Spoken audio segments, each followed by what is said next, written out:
Welcome, one and all.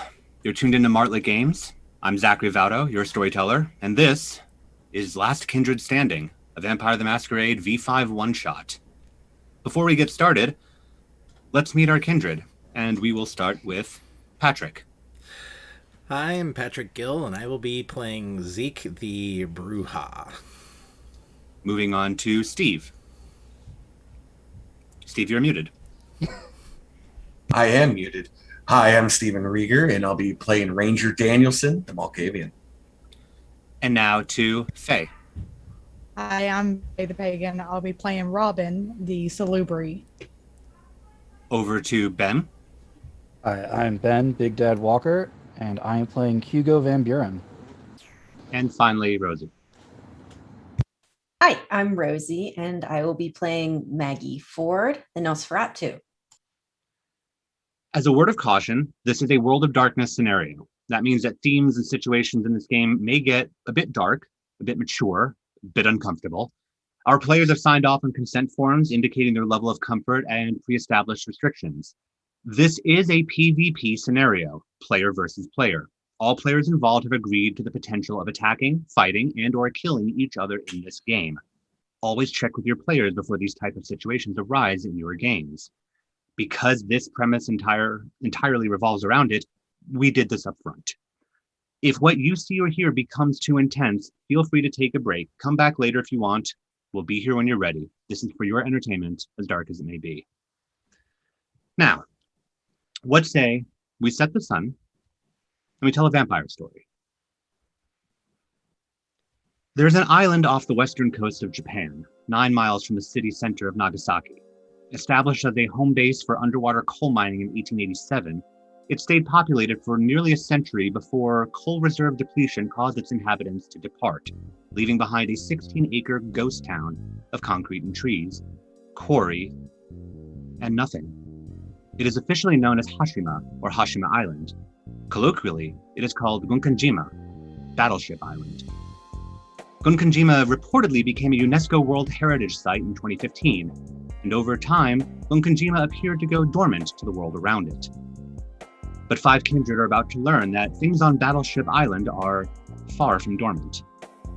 One by one, they awaken on Gunkanjima. Starting with Zeke, please give me a rouse check.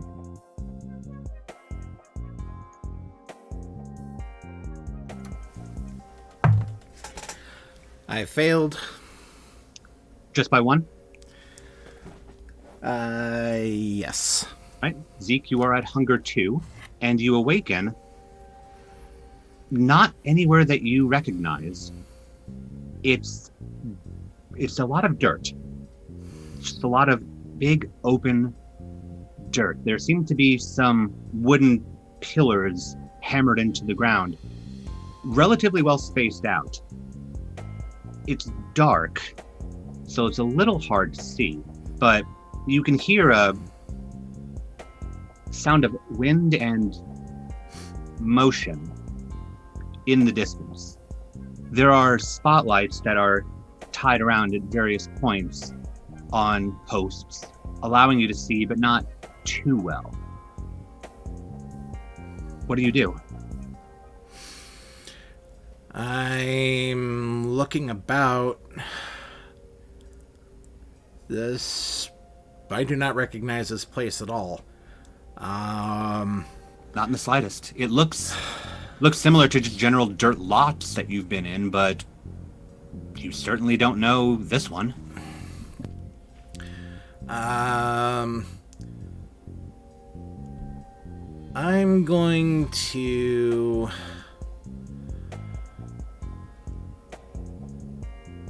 take a look up at the sky, and I want to see if I can just tell by like star positioning if I can maybe ballpark if I'm at least still in the northern hemisphere. Go ahead and give me intelligence and science.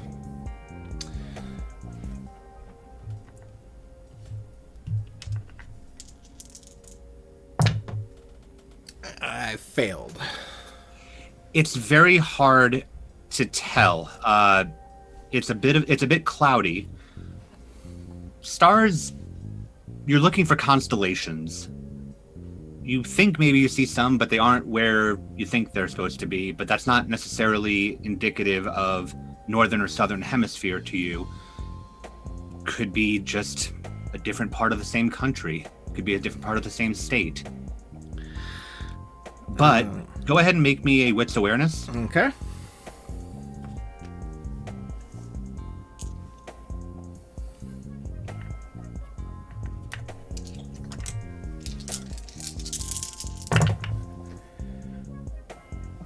Three successes. You see it. You see a familiar star, at least. One that helps guide you. There you are. It's a little bit of familiarity, a little bit of normalcy, what bit you can call it. Well, that's still there. It always is. Has been for quite some time. All right, well, I have... My wallet's gone. That's correct. The knife that I carried was gone. Also correct.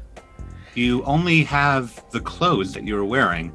The more you continue to search, the items that are in your pockets, that you stash in your waistbands, even in your shoes, they are gone. It seems that you were cleaned out and then redressed before you were deposited. Okay, this isn't... I need to go to ground and take stock of what's going on. I'm going to try to... is there maybe some underbrush or some overgrowth that I can maybe try to like hide in or kind of duck under? You easily enough to see. You see some fencing and there's bushes that surround it. There's a patch of green, and there's a bit of a metal rusty shack, more of a lean-to really, that's within there, but there's a lot of brush around, and then there's a bit of a wall, and you can't really see over it, but you imagine that there's more on that side. But there are places to explore, places to hide. All right. How tall is the chain link fence? The one that is immediately in front of you, it's about neck height, but it's also not a complete fence. You could very easily walk around it. The wall that's behind it, though, is much higher. Okay. I'm gonna try to make for the shack. Okay. Then you walk through the dirt, just cross the dirt, along the fence, to this leaned over metal shack. It's very rusty. It looks like it's been in the elements for quite some time. Just out in the open. Okay. So now, when you say lean-to, like, are there actual walls on this structure, or is it just a roof with, like, some posts? It's a roof, and there's a couple of walls that are obscuring your view right now, but it looks like it's not a complete structure. There's not even a doorway to tell. Okay. I'm gonna go into the lean-to, and I want to see if I can find anything that might help give me some context as far as what's going on. Okay. Go ahead and make me a wits and awareness or wits investigation. Okay. The DCs are difficult, or the DCs are different for each of those, I will say. Okay. I will be doing wits and awareness. Okay.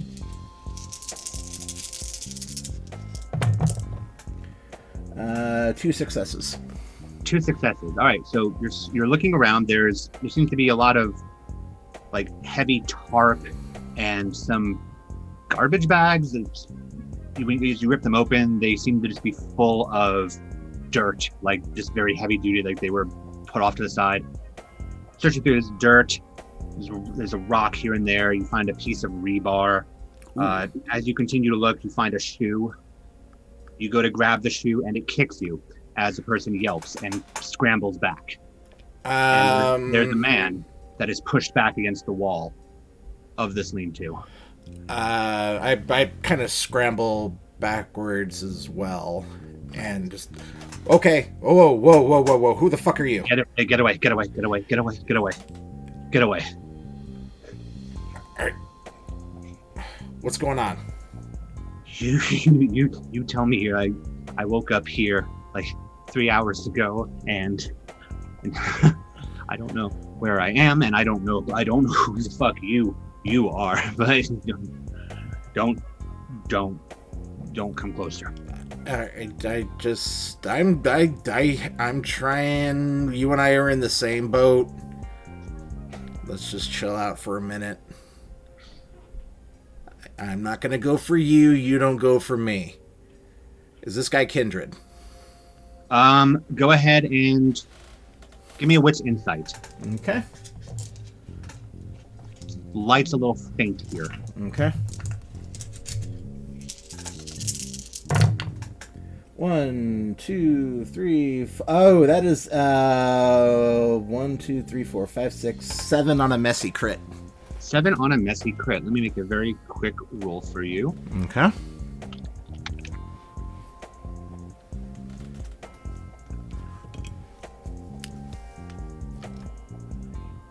You are under the paranoia compulsion, but you're looking at this guy, and there's conflicting information at first because he seems very pale, like they're sunken in. He has markers of Kindred. If you look close enough, you can see the teeth appear to be a little sharp, but he has more color in his face than you do, or in most Kindred that you know. You'd swear, like, it almost looks like he's breathing, but he has things that mean that he shouldn't be breathing. Like, you don't have the senses to check out his heartbeat, but you're trying to piece these together, and it's starting to concern you. And some of your old beliefs are starting to kick up, and it's getting you on edge about the possibility of what this guy is and what that means in context for you. But he can tell that you're Kindred, right? Obviously. Yeah. And he is just as scared as he was before.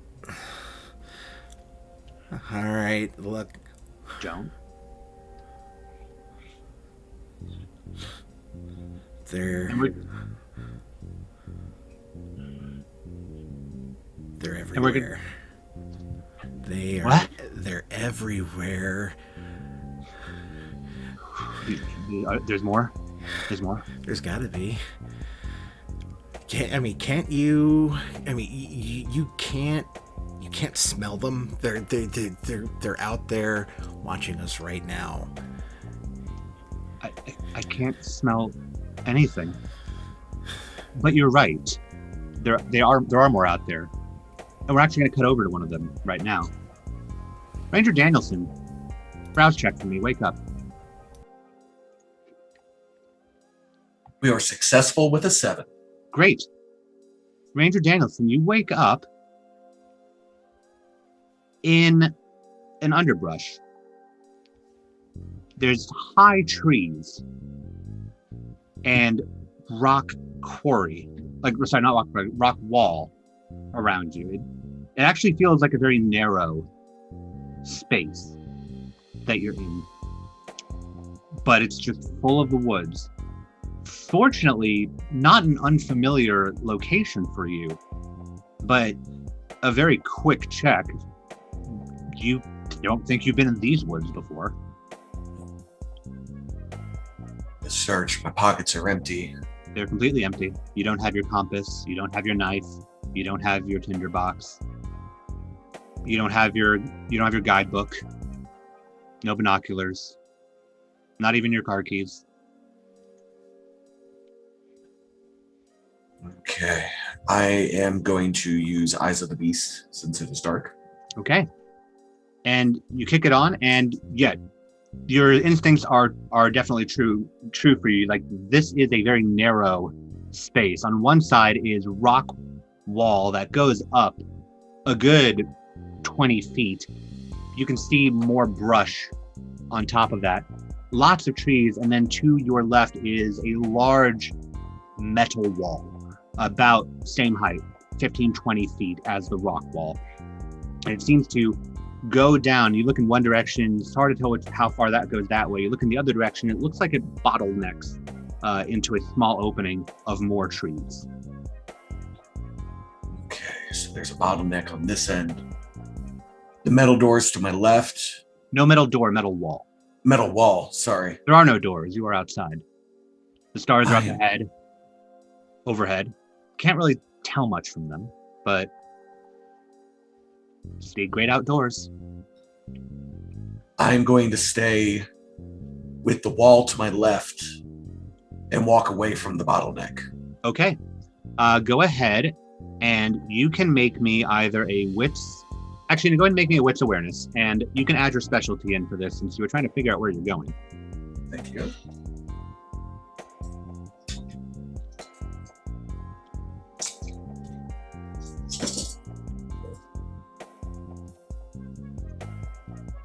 Four. 4. As you walk through, you're guiding along. You feel it expand outward.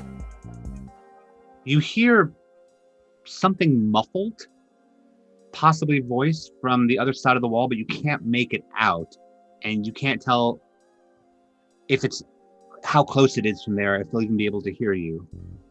But you continue to walk, and up ahead with your eyes of the beast still on, you can see the trees start to just cut off, and then just rock wall opens up into sort of a V shape. It still goes up. It would take a bit of climbing to get up once you got over to there, but it looks like it leads up a bit more. And you can hear a bit of like scratching from that direction.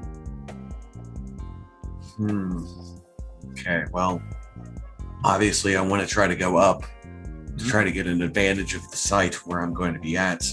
Okay. But I am going to be cautious of the sound, and I'm going to use Silence of Death. Okay. And You move on through. What were you going to add on to that? I was just going to say, and just kind of sneakily, stealthily move myself away, minding the brush and trying to be as quiet as possible with Silence of Death on still. Yeah. So if you're heading towards the rock section that you could potentially climb up, you'll clear the brush, you'll clear the trees, and quiet as you are, the person that's in there doesn't even see you. But you see a man in a suit that's 2 sizes big for him, very feebly trying to like scramble up the rock and sliding back down and just cursing. And he shakes off and tries it again, slides back down, and just over and over. It's very repetitive. He's talking to himself quite a bit.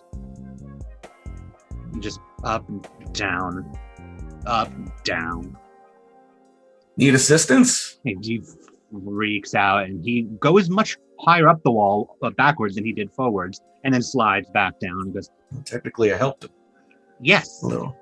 yes, yes, yes. No, yes. I need to not be here. I need to not be here. Why shouldn't you be here? And should I be here? Probably not. I hope you're not supposed to be here because that's very bad for me. I know I'm not supposed to be here, so if anybody else is supposed to be here, I really don't want to meet them. Okay. Well, golly, you got me kind of flustered here. Do you know what's going on? No, I woke up right here and I have spent the past... He looks up at the stars, counts on his fingers, 30 minutes trying to get up this wall. And I can't. Well, if you can't, maybe I think about my athletics, and I don't think that I'm really that good. That's gonna... Oof. I don't think I'm going to be able to make it up there either. Maybe you can give me a boost, and then I can jump up there. Let's try it. How far up is he going? The incline, it's still gonna be about 20 feet, but it's like you can probably get up like a few more feet. It doesn't look like an actual feasible thing. Like it could work. Maybe with the right momentum you could get up there, but he's not doing such a great job of it. I don't know our teamwork's going to be able to do this one, bud. I think we might want to try to find another higher elevation, though. You have the right idea. We need to figure out where exactly we are right now. Yes, and you look like the man to know where we're going. I hope to be. You have the hat. The hat is always important. The hat is always important. Okay, and I will follow me. We'll start trekking. All right, you're going back the way that you came? Yeah. Oh, there's a bottleneck of woods this way. Okay. Looks like we might be able to clear through. Okay. And then you will lead him back in that direction towards the bottleneck. Pretty easy. You follow back the way that you came, hand on the wall. And we're going to let you walk through there as we move over to Robin. Browse check me, please. Yep. I passed. Okay. Robin, you awaken in an open field. There's a few spotlights illuminating the open field, and as you roll over, you see buildings. They almost look like several-story apartment buildings, but they are decrepit, run down. They have not been occupied for quite some time. They're forming a wall that keeps you from going that way, so you're only in this field. As you roll over, face the other way, give me a wits awareness, please. Okay.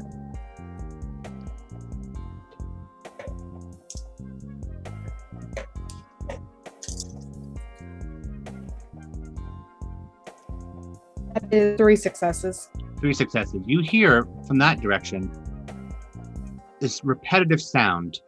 It's sort of similar to what Zeke had heard before, but you can hear it a lot clearer because you're a lot closer to it. It's just the sound of...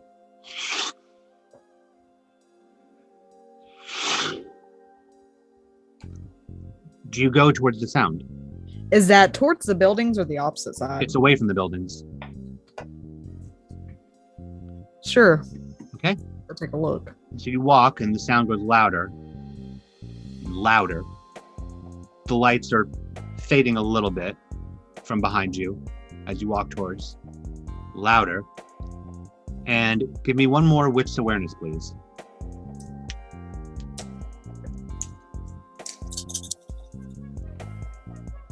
Successes. How many? 2. 2.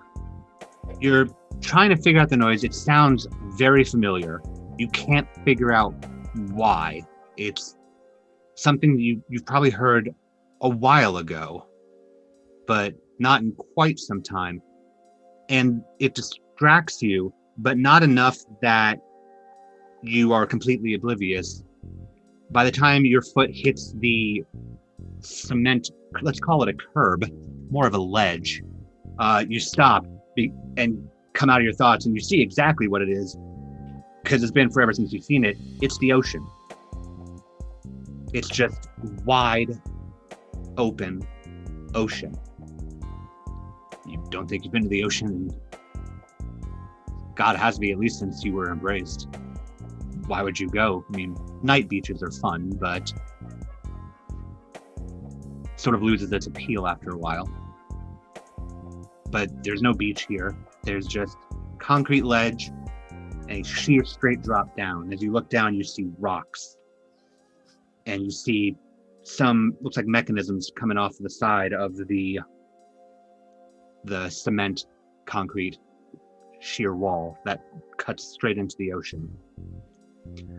And just water in front of you. I'm definitely backing up from that, yeah. You back up, you turn back, and there's buildings. You get the sense that this isn't it. Some of the windows on the buildings are a bit more open. You can see light, and you can see light from like a distance much further than what would be in a room through those windows. So there's more here. But right now it's just you in a dead, grassy and dirt field, broken apartments on one side, the ocean on the other, illuminated by spotlights. Can I use Sense the Unseen? Yes, you may. So go ahead and make me another wits and awareness roll, please.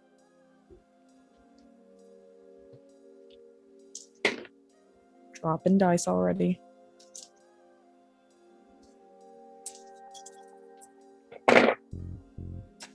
That is 2. 2. You look around.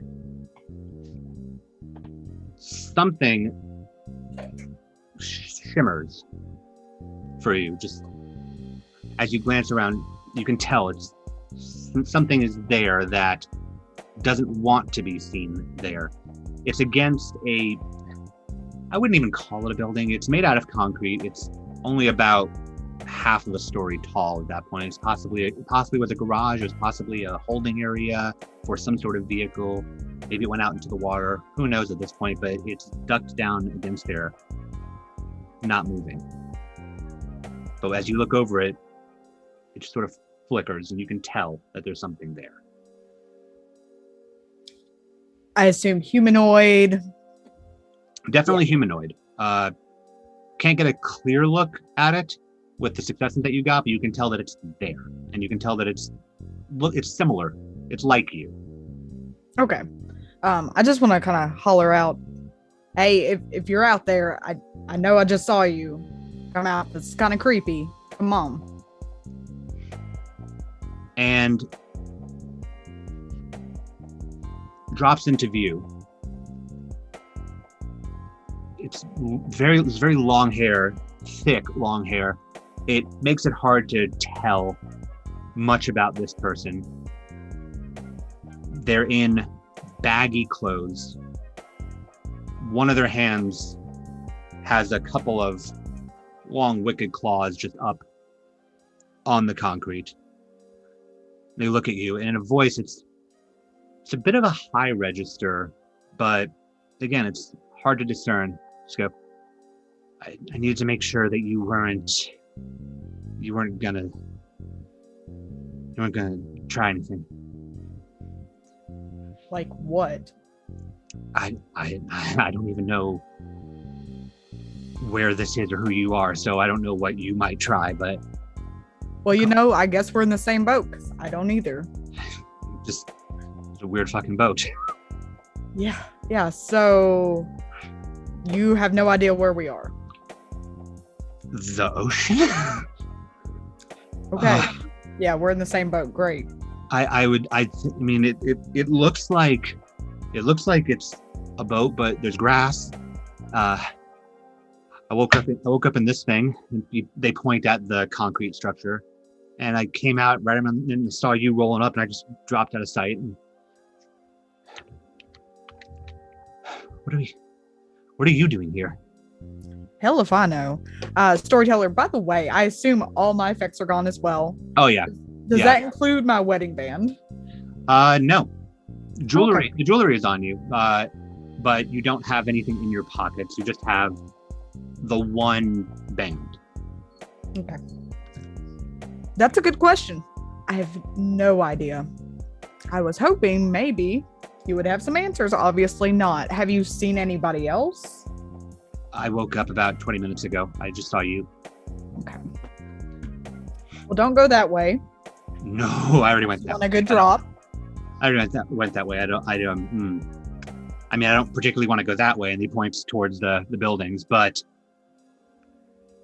kind of between a rock and a hard place. Okay, why don't you want to go that way? Because I don't know what's out there.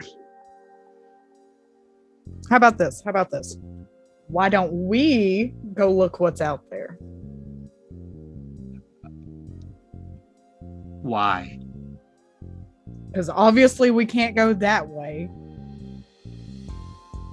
What do we do? Just sit here? No, that's not going to work. But what if whatever put us here is out there? Then maybe we can get some answers. And they look at their clawed hand. Yeah. Okay. Sure. And they start to walk towards you. Make my way, I guess, towards the buildings. And they'll follow behind you as a decent distance that they slowly close the more that you two walk, but you walk over towards the buildings. As you walk, Hugo, wake up. Browse check. 9. Hugo, you wake up, you look up, and there's open sky. Just open sky. Stars, clouds. You can kind of hear that same noise, but it's distant. This isn't Montreal. This is not Montreal. And he starts patting down his chest, seeing if there's like a stake hole or anything. No, nothing you can tell. Doesn't seem to be any wounds. Doesn't seem to be anything holding you down. Doesn't seem to be anything on you except for your clothes. They were kind enough to keep the bandages on at least, whoever they were, but they took everything else. Oh, he's going to assess his surroundings. So you're going to sit up? Yep. You sit up, and on one side you see a bit of a concrete ledge. On the other side you see a bit of a concrete ledge. And just open night sky in either direction. And you look forward, and there's another concrete ledge. It's a bit smaller. You look back, there's another one. It's a little bit of a structure. It looks like it has a door on it. But then past that is more open sky. I guess head for the door. All right. So you stand up. As quietly as I can. Mm-hmm. Stealth check, I guess. Yes. Go ahead and make me that. 3 successes. 3 successes. Go ahead and make me composure resolve at the same time. We'll see which one outweighs which.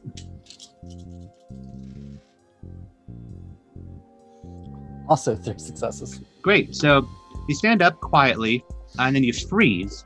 You don't make any sudden reaction, so you keep your stealth. But you freeze because you suddenly realize why your surroundings are so limited. You're on top of a building. Thought so.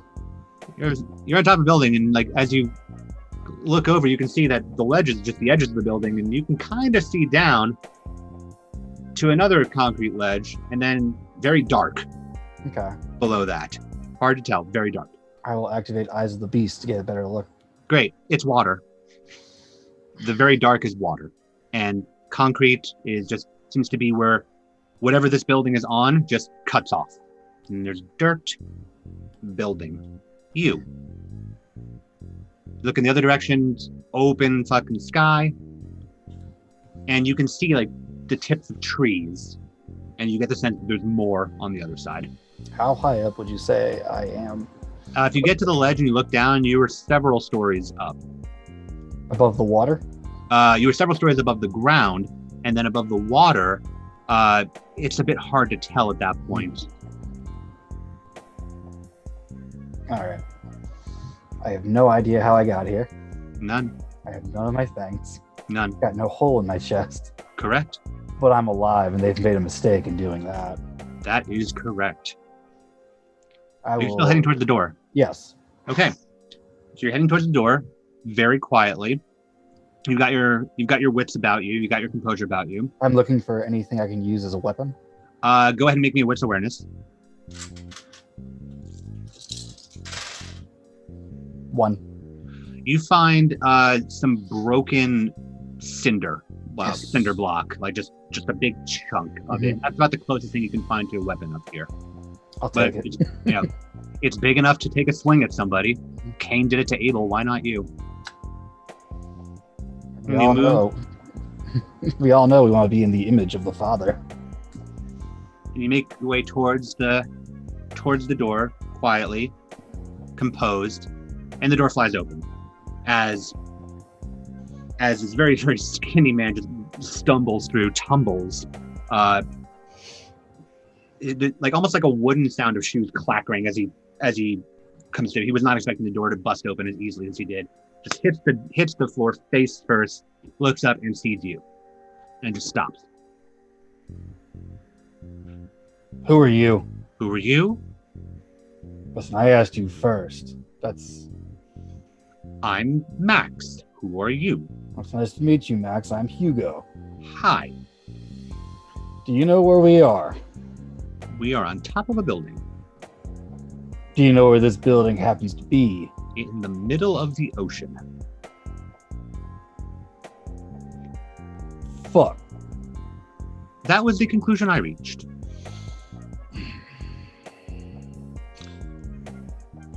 I woke up inside the building. I just woke up here.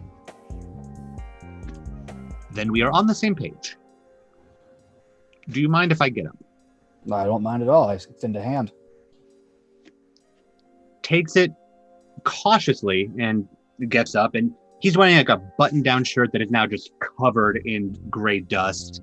Nice trousers. His hair is mid-length, cut very well. Does not look like somebody who belongs on top of this building, much less in this territory. Where are you from, Max? I'm from Chicago, and I don't think I am here anymore, or there anymore. I'm here, but I'm not there.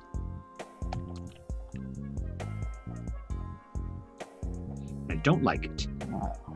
I agree. This is not where I expected to wake up at all. That makes me feel a little bit better, but not quite. How about let's say you and I work together, see if we can get off this island and sneak back into where we belong. Do you have a way off of this island?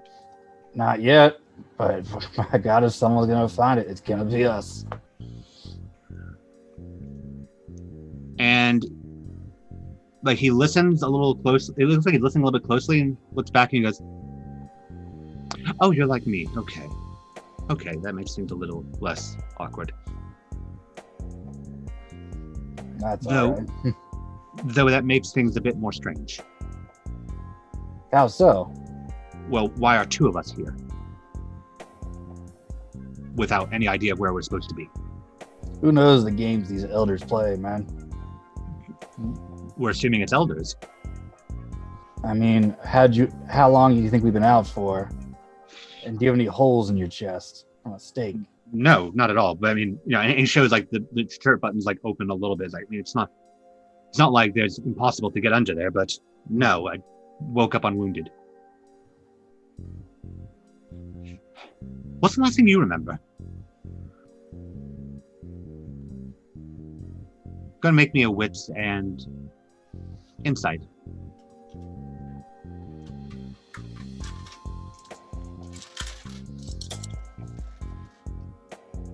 Two successes. It's really hard. You remember hanging out with your crew. You were moving around Montreal. Mm-hmm. You broke off for them for a bit. You were hungry. You found somebody. You fixed that. You turned to head back, and then you woke up here. Last thing I remember is hanging out with my pack, Coterie.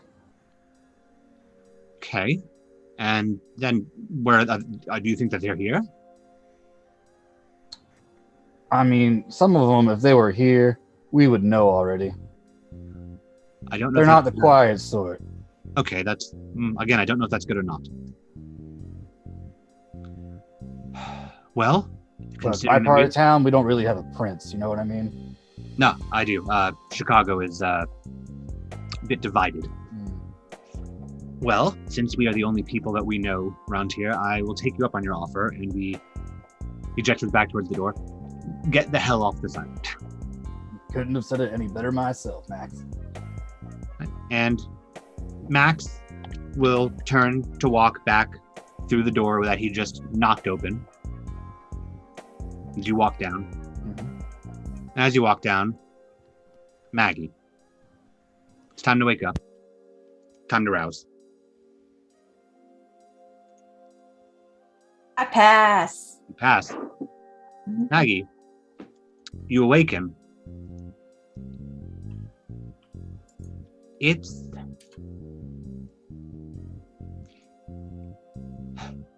hard to describe it first. It's uncomfortable. Feels like the worst bed that you've ever slept on. You've slept on some really shit beds. Not that it's mattered after you died. You just sort of go flat, but you still remember when you were alive. And Laying on them when you're awake, it's still not comfortable. But this is worse. You go to push yourself up and your hand just slip a bit, and you realize why it's worse. It's just a pile of granite. It's just rock. Pile of rock. You push yourself up, and you hear that same noise, that whoosh noise, but it's right behind you.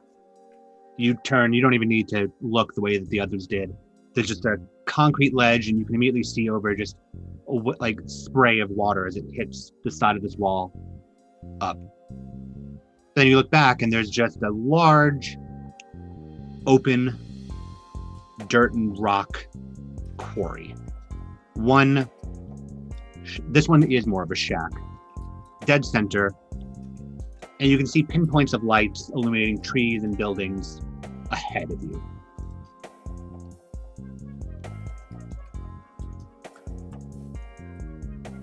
Okay.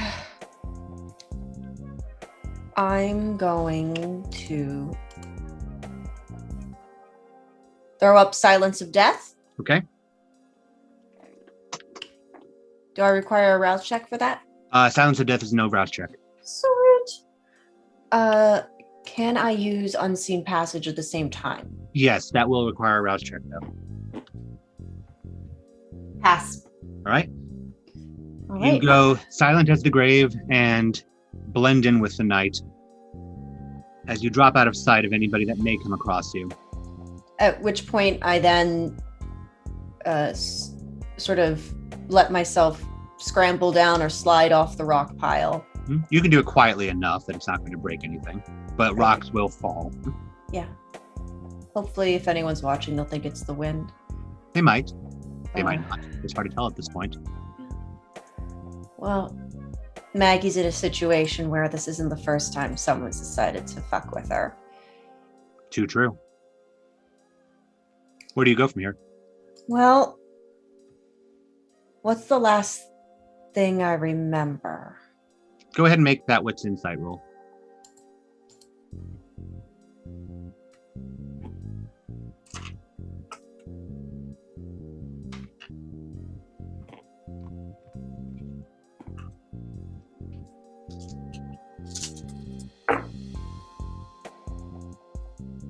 Four successes? It was just after a fight. You were back in the locker room. You had your locker open. You were taking all of the wrappings off your hands, throwing them back in. It had been a good fight. Other person didn't really stand a chance, but you knew that. Shame they didn't. But took a bit of a pause. You looked at this picture you have stuck up in your locker door. Young girl. There's good memories attached to that. You close the locker door and there's somebody there, and then the next thing you remember, you're here. Can I recall anything about this individual? They were much bigger than you, and that's it. It was too fast. Well, if they took me out, they're probably another Kindred, which means this is more of the same old bullshit. I hope Stu hasn't gotten me into anything. Hard to tell, but you'll have to ask him when you get back. If you get back. If you get off of this. Well, I mean, I've only seen water on the one side. There's no reason to think that I'm not attached to land somehow. More land. That is true. And as to emphasize that, go ahead and make me a wits awareness. See how soon you hear this.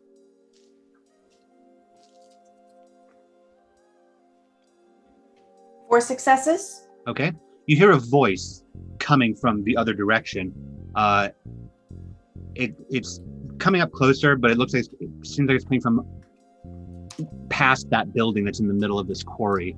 And it's just someone calling out, like if anybody's there. Is anybody there? Hello. They seem lost. They seem confused. They don't see you. They don't seem to have much concept of where they are, what they're doing. Do you say anything, or do you just watch? I don't say anything. Okay. Can I see them from where I am? You can, because they're going to continue walking into that area, and you'll see them approach, and they're still looking around. It's a guy. It's hard to tell his age. It's younger. He's got a red shirt on. It's got some kind of paisley pattern. A literal red shirt. Yeah. They put me here with a literal red shirt. It looks like whoever did has a sense of humor. Wow. And they are bewildered. And you are watching.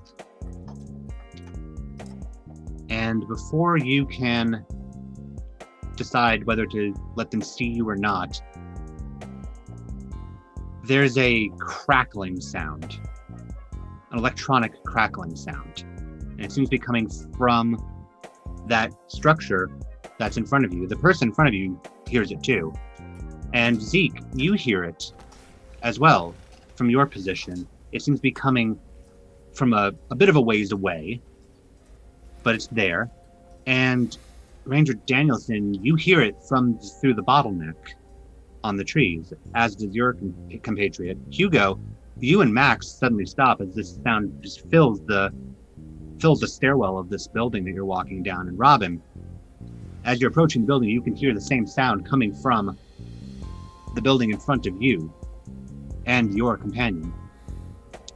And it's just an electronic crackle and a pop and a hum, as if a speaker's turned on. And a voice comes through. Kindred, only one of you is allowed to survive. If you wish to leave, be the only one. However you see fit. And it all cuts off with a that echoes out that you all hear. We'll start with Maggie. How do you react to this? The man in front of you is alarmed, looking around, trying to figure out where the voice came from, processing what was just said.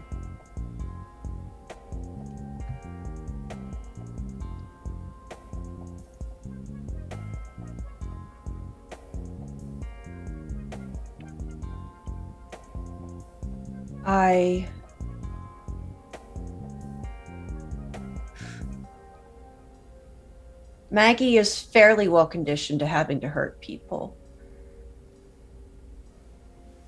Do you take the voice at its word? She doesn't want to. She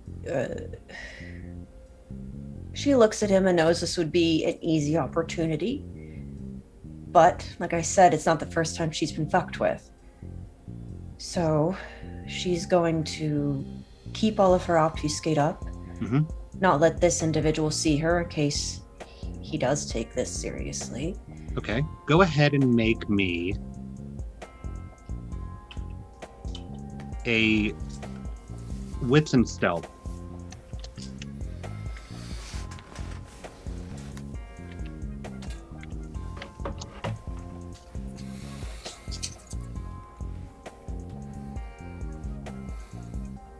Four successes. It's my magic number tonight. He's looking around, and then he starts looking around slower, almost more deliberately, and his eyes stop right at you. They're wide. She drops it.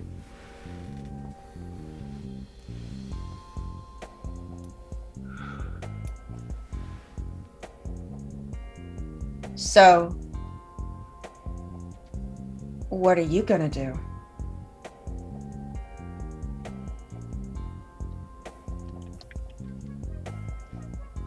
I'm game if you are. He looks panicked, but in dizzying speed, not one that you're unfamiliar with, but fast nonetheless. He reaches down, grabs one of the rocks, and hurls it at you. Make me a Dex Athletics to dodge.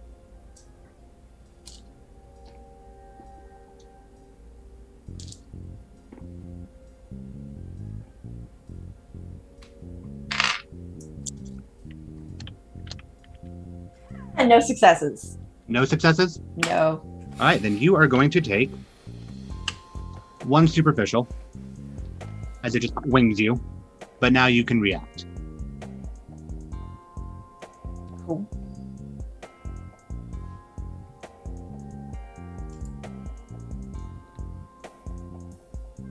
All right. Okay. Trying to decide how I want to do this. Soaring Leap, how far away is he from me? You can get to him in the distance that Soaring Leap will cover. I Soaring Leap at him. Okay. I'm going to roll a Dex Athletics dodge for him, but what are you going to do with your Soaring Leap? Well, I want to land on him and end this quickly and go for his throat. With your teeth? Yes, I Okay. have Trials of Death, which removes my penalty. Yes, it does. So go ahead and make that attack roll for me, and he will attempt to dodge.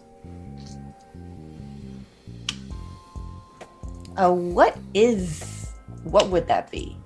That would be, it's called Strength and Brawl. Yes, sir. And if you're pinning him down with this, you can add your specialty in. Cool. Yeah.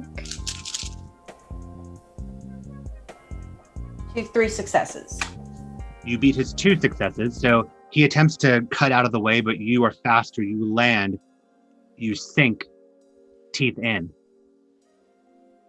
And his eyes glass over a little bit as the bite affects all that receive it. What do you do?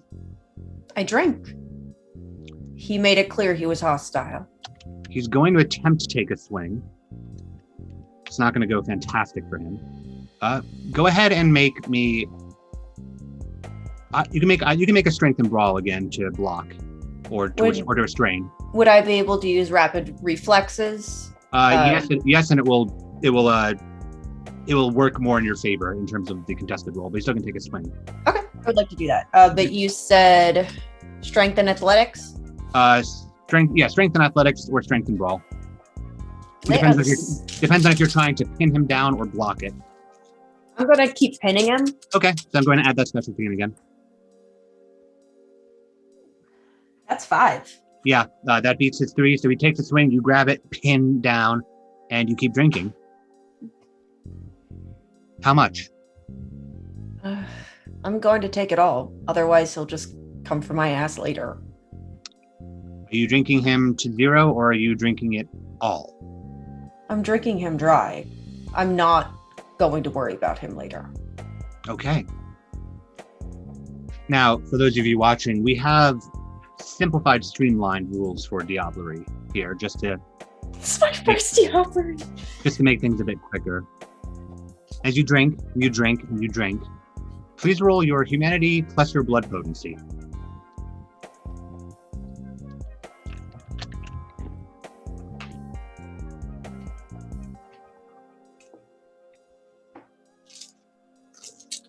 No blood dice?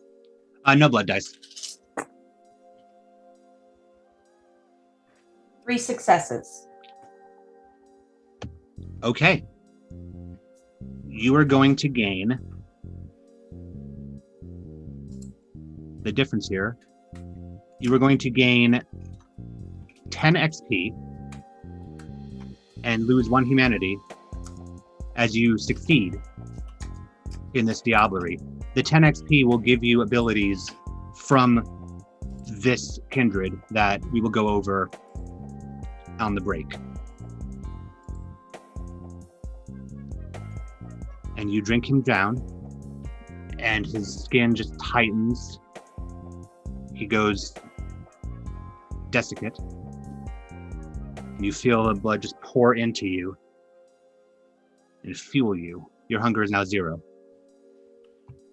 I would like to toss his body off the cliff face so no one sees it. Right? Easy enough to do, especially with your strength. You hurl the husk as it goes over. Make me one final wits awareness, please.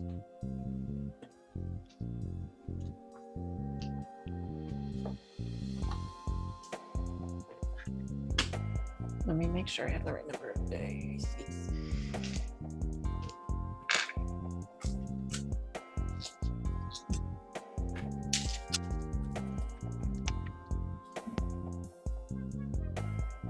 4 successes. You hear something as it goes over, like just underneath the crashing waves. It sounds like it's another noise, but it's a burst. And it's quick, and it's gone. It's weird. You probably don't want to go over the side any more than he did. It's less so now. Sounds dangerous. Do you head into the island from here? Yes, I'm going to put my obfuscate powers back up. Roll for a rouse check for me. Pass. Okay, you're still at Hunger 0, and you are silent and invisible once more. I want to head towards the building where I believe I heard that speaker. Okay. And as you do, Hugo, you're in the stairwell with Max. Max is in front of you as he was leading you down the stairs, but both of you stopped. I immediately activate toughness. Okay, go ahead and roll rouse for that. Hey, 6. Okay. What's Max do? Max freezes. He isn't moving just yet. He knows that you were right behind him. He goes, "It's not going to be like that, is it?" I don't know. This could be a trick. What kind of trick? Elder, Methuselah. They like to fuck with us, don't they? They do. They also aren't shy about killing us if they want. Max, you haven't given me a reason to harm you. Until you do, I don't see a reason why we can't work together. Okay. How do I know that you're not going to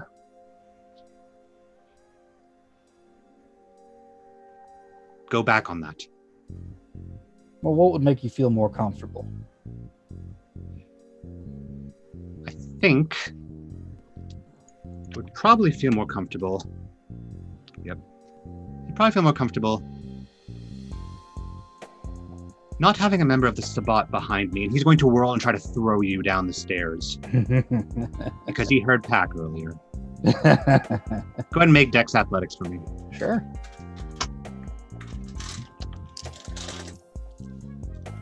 I'm going to Blood Surge on Dex. Okay. Hunger goes up. Okay. But you do get those 2 extra dice. Actually, before I look at my results, could I try to just grab him and take him with me down the stairs?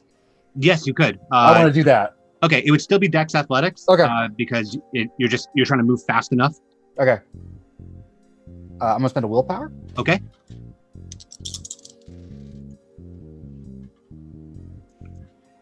Four successes. That ties with him. So he grabs you and he does throw you down the stairs, but you grab him and he goes careening after you as you both hold on to each other and fly the flight of stairs down, slamming into the floor, bouncing heads against the wall. Go ahead and take 2 superficial damage from the fall. Toughness reduces that by 3. Yes, it does. So you will not take anything, but he will be quite dazed from that. Yeah, I'm going for the throat as soon as I get the chance. All right, that's going to be to strength and brawl again. Okay. And he's going to roll to block.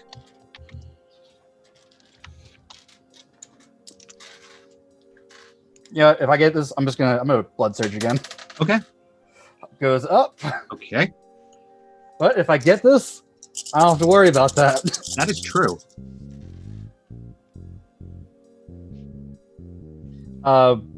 6 with a messy critical. 6 with a messy critical. We're going to go ahead and just call this the harm compulsion because you're already going that way. And that beats his 5. So he goes to try to slam your head into the wall. You knock his hands to the side and your teeth are around his throat. The blood sprays and just stains the bandages on your face. And then the same question as Maggie, though I think I don't have to ask. No, you don't. The Sword of Cain is very clear on this. Mm-hmm. Hammy punks. Yes, it is. He's going to, again, attempt another swing at you, which you can take it or you I'm just going to take it. Okay.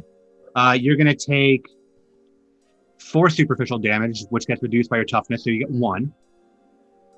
And then, as you drink down, go ahead and roll your humanity plus your blood potency for me. You got it.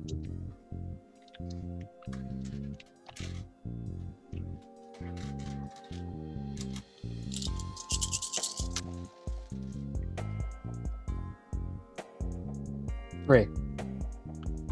You will gain. You will also gain 10 Yes. XP, which again will come from something in his Whatever he was. in his array of things. And similarly, he starts to husk more so than Maggie's did. Like the skin just like puckers in at the cheeks. The chest caves in. He tries to reach for you again. The fingers just become very bony and weak. And he doesn't quite ash, but he's starting to flake in your hands.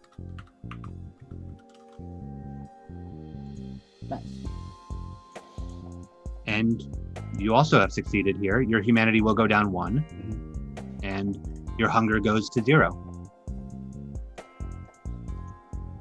And you are in the stairwell with this husk of a kindred. I quickly go through his pockets and then make my way down, looking for a better weapon than a piece of cinder block. Yep. Nothing in the pockets. The cinder block is left back at the top of the stairs. Okay. It fell down a bit as you went, but you'll find something better. Mhm. You're a resourceful kind of guy as you go down the stairs. Robin, you stop in front of the building with this this feral seeming kindred behind you. You've both heard the words. I want to turn around, look at him. What the fuck do they think this is? Are they wanting us to do their dirty work? This is a fucking joke. Has to be. I want to go like on a rant about this. My intention is to nonchalantly look for an improvised weapon. Okay. Go ahead and make a wits awareness me, please. Thank you. No problem.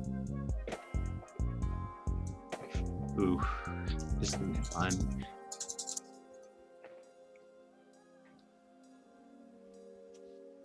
One. You're looking for a weapon. You don't find one, but as you're looking, you meet eyes with this kindred, and they look terrified. They don't look like they're about to attack you. They look like they want to not be here. They already look like they did not want to be here, but they look like they really don't want to be here. And there's a stay away from me. Hey, we're And they're backing up away from you. Don't come near me. okay. Don't come near me. No. You're cool. You're cool. They're still backing up. They're putting as much distance as they can. You're not going to. No, I'm not. Not going to. Not going to. And they didn't roll too low on this one, but as they get far enough back, they get close to that structure, they trip and they smack their head against the concrete, and they're now down on the ground. You're standing a good several feet from them. And it's just amping up the fear on their end. Okay. Do you move towards them? Do you stay where you are? I want to try to slowly approach, kind of give a little space. Yeah. Show hands, try to keep them calm. All right. Do you have a way to keep them calm? Yeah, that's what I was just double checking. I'm so sorry. No worries. I don't believe you have the way to keep them calm. Not yet. No.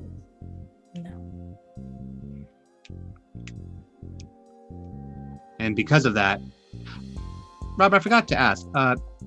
You wearing a hat of any kind? Were you Yeah. wearing... Okay. Yeah, no. We're Making sure. not doing that. Making sure. So yeah, they don't feel calm by you. They just see you slowly approaching as they fell, and they're scrambling back, and they're actually starting to shout at this point. No, stay away. And you can see they're getting really close to the edge of the island. Okay, I'm just gonna sit down. Like, look, okay, calm down, chill out. Panic doesn't make this any better. And they stop. They are very close, and they don't realize it yet. Look. Why don't you come a little closer? No. Okay, They hold up a claw. No. okay. That's on you. We're just gonna sit here until one of us goes for it. Is that what it is? No, that's not the intention at all. I just need you to stop acting crazy and calm down for a minute. I'm not. Okay. I'm not the one that's crazy. They're telling us to fight to the death on this fucking island. And are you listening to them? That's the crazy part. Are you going to listen to them? Are you? I don't have any intention to. Is anybody else that's on this island going to listen to them? I mean, that's a possibility. I'm just. What are we going to do here? We're just going to sit here, and then one of them's going to come, and they're just going to. And yeah, and they're getting very, very worked up right now. What do you do?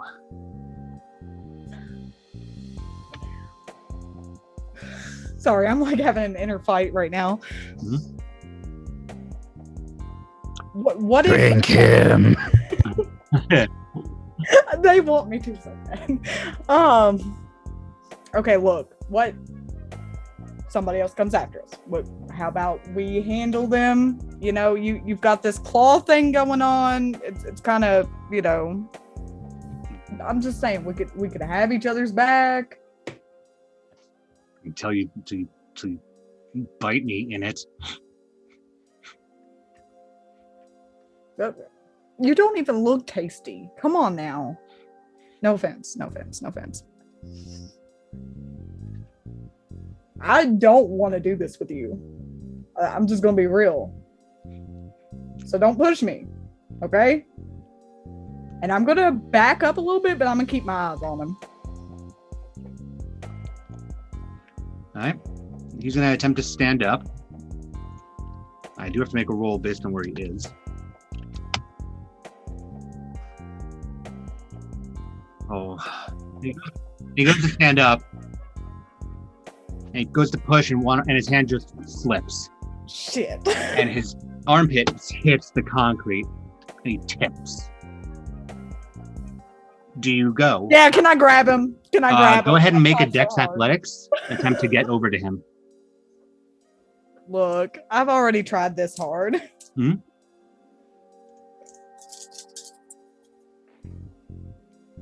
One. You get to him, you swipe, and your hand just bounces off of his shoe as he goes over the edge, and you're looking over the edge as he falls. Give me a wits awareness, and it's going to be a very low DC.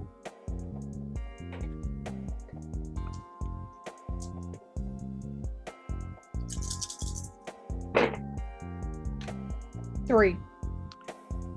You hear the noise that Maggie heard on the other side of the island when she threw the body over, but you see what caused that noise. Your temporary friend doesn't make it to the water, as with a hissing, a burst of flame comes off the side, out of vents, and just, he's gone. Go ahead and make me composure. I'm not going to look it up right now. Make me a composure resolve, given the size of that fire.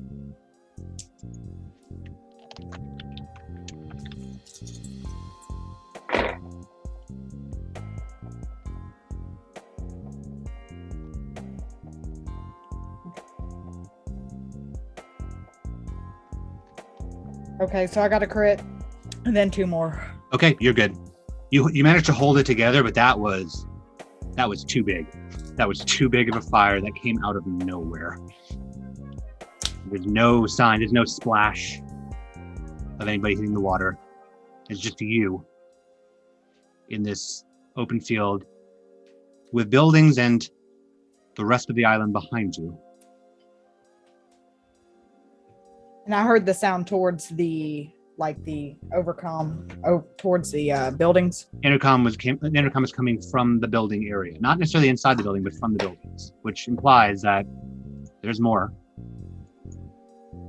Okay, I'm gonna head that way. Okay. As you do, Ranger Danielson, you've approached the bottleneck with your friend, and you both stop. And you look at each other. Well, obviously, we're going to have a conversation about that. Ooh.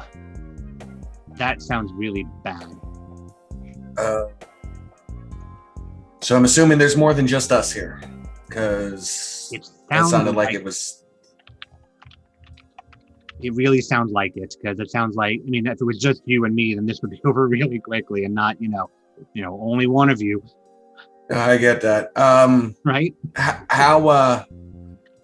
How much wilderness survival do you have? Where do you come from? What's your name? Oh, I don't think we're gonna have to worry about that for terribly long. And as he says that, go ahead and make me a composure and intelligence roll. Gotcha.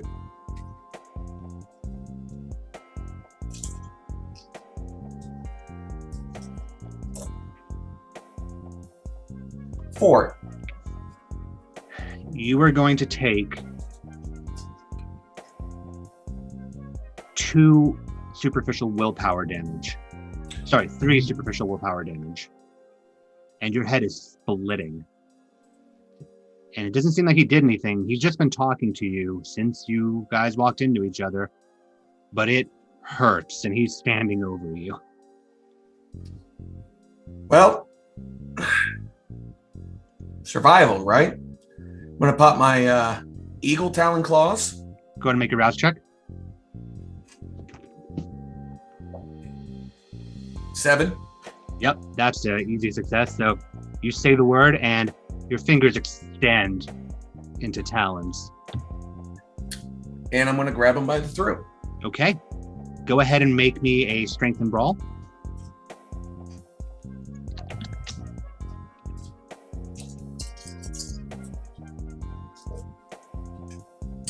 Five messy crit.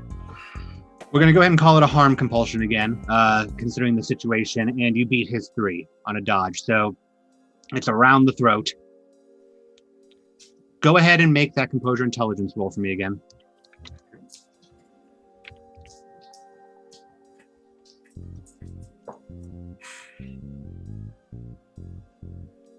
Five.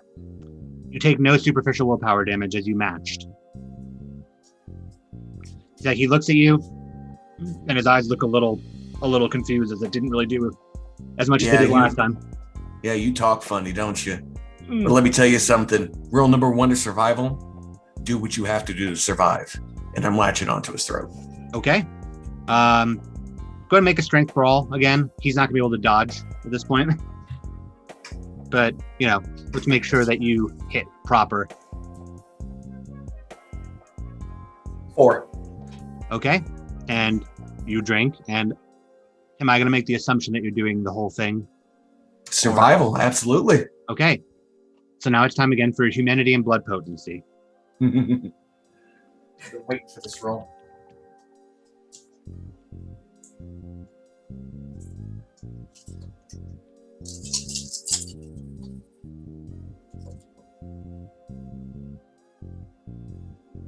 Seven. You are going to gain, you're going to lose 1 humanity,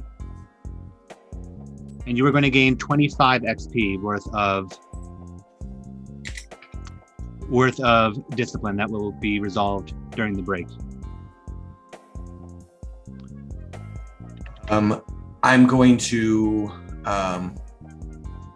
just go ahead and release from him. And he looks a little bit ragged, but he doesn't look very desiccated. He looks like he died. And you drop him into the brush. With a little snap of my fingers, I'm gonna turn around. Since I'm in the brush, I'm gonna look for maybe 2 or 3 sticks about 1 inch diameter, maybe a foot long. Break them off. Grab a rock on the ground. Start sharpening. Okay, you won't even have to roll for that. It's the woods. You'll be able to find that, and you'll spend your time making what Just you're sitting making. there. Cut over to Zeke. Zeke, you're in this lean-to with this thin blood staring at you as you both heard what you heard. Okay, they're out there. The antediluvians are out there right now. And look, I used to be like you. I've become more. And look, the end times are coming. And I'm gonna need people willing to help me toe the line. And Make a strength athletics roll, please. strength athletics roll, you said? Yes. Okay. This stupid thin blood. Okay,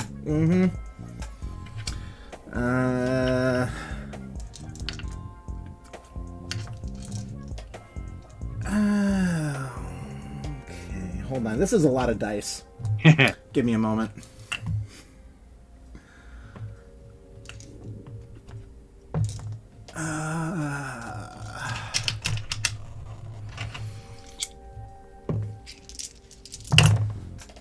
One, two, three, 4 successes. Okay. That does not beat his 5. And as you're in the middle of talking, he throws up a hand and you go flying backwards. You're going to take 1 superficial damage as you fly out of the lean-to, tumble on the ground. He didn't even touch you, just up. I remember that trick. He gets up and he raises his arm up like he's about to do something again. What do you do? I'm going... how far away is he?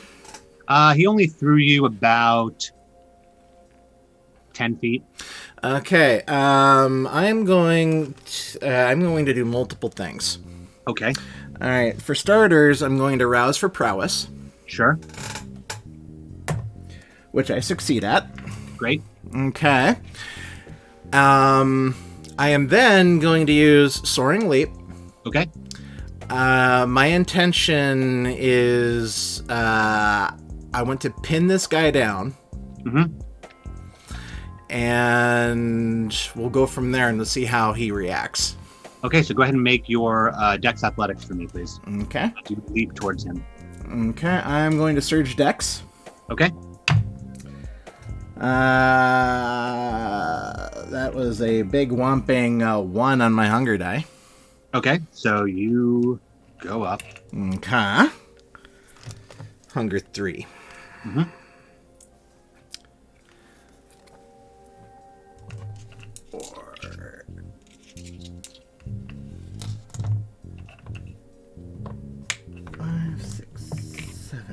Just, swapping dice out here. Yep. We are gonna spend a willpower. Okay. That gives me 1, 2, 3, 4 successes. Okay. You go flying towards him. Mm-hmm. You're flying towards him. Mm-hmm. It's faster. It's faster, and you realize his hand is in a fist, and he's pulling it back towards him. And you're soaring at him, but it looks like he's giving you a bit of extra momentum, and you go colliding into him. Go ahead and take 4 superficial damage, but you did slam into him and knocked him off his feet. Oh. Not a full pin, but... Okay. Now, reduce that to half, or is that after the reduction? That is after. There was a ridiculous roll on this end. Oh. Ouch. Yep. Ouch. There were 4 critical dice on that roll. Oh. Gloves are off, man. Yeah. But you were both now on the ground. Next to each other. Next to each other? Yep, because you landed boom into each other, hit the ground, into the lean-to. All right. Well, he doesn't want to listen to reason. I'm gonna try to roll over and pin him down and latch on. All right, strength and brawl. Go ahead and make your specialty as well. Okay. He's gonna roll to evade.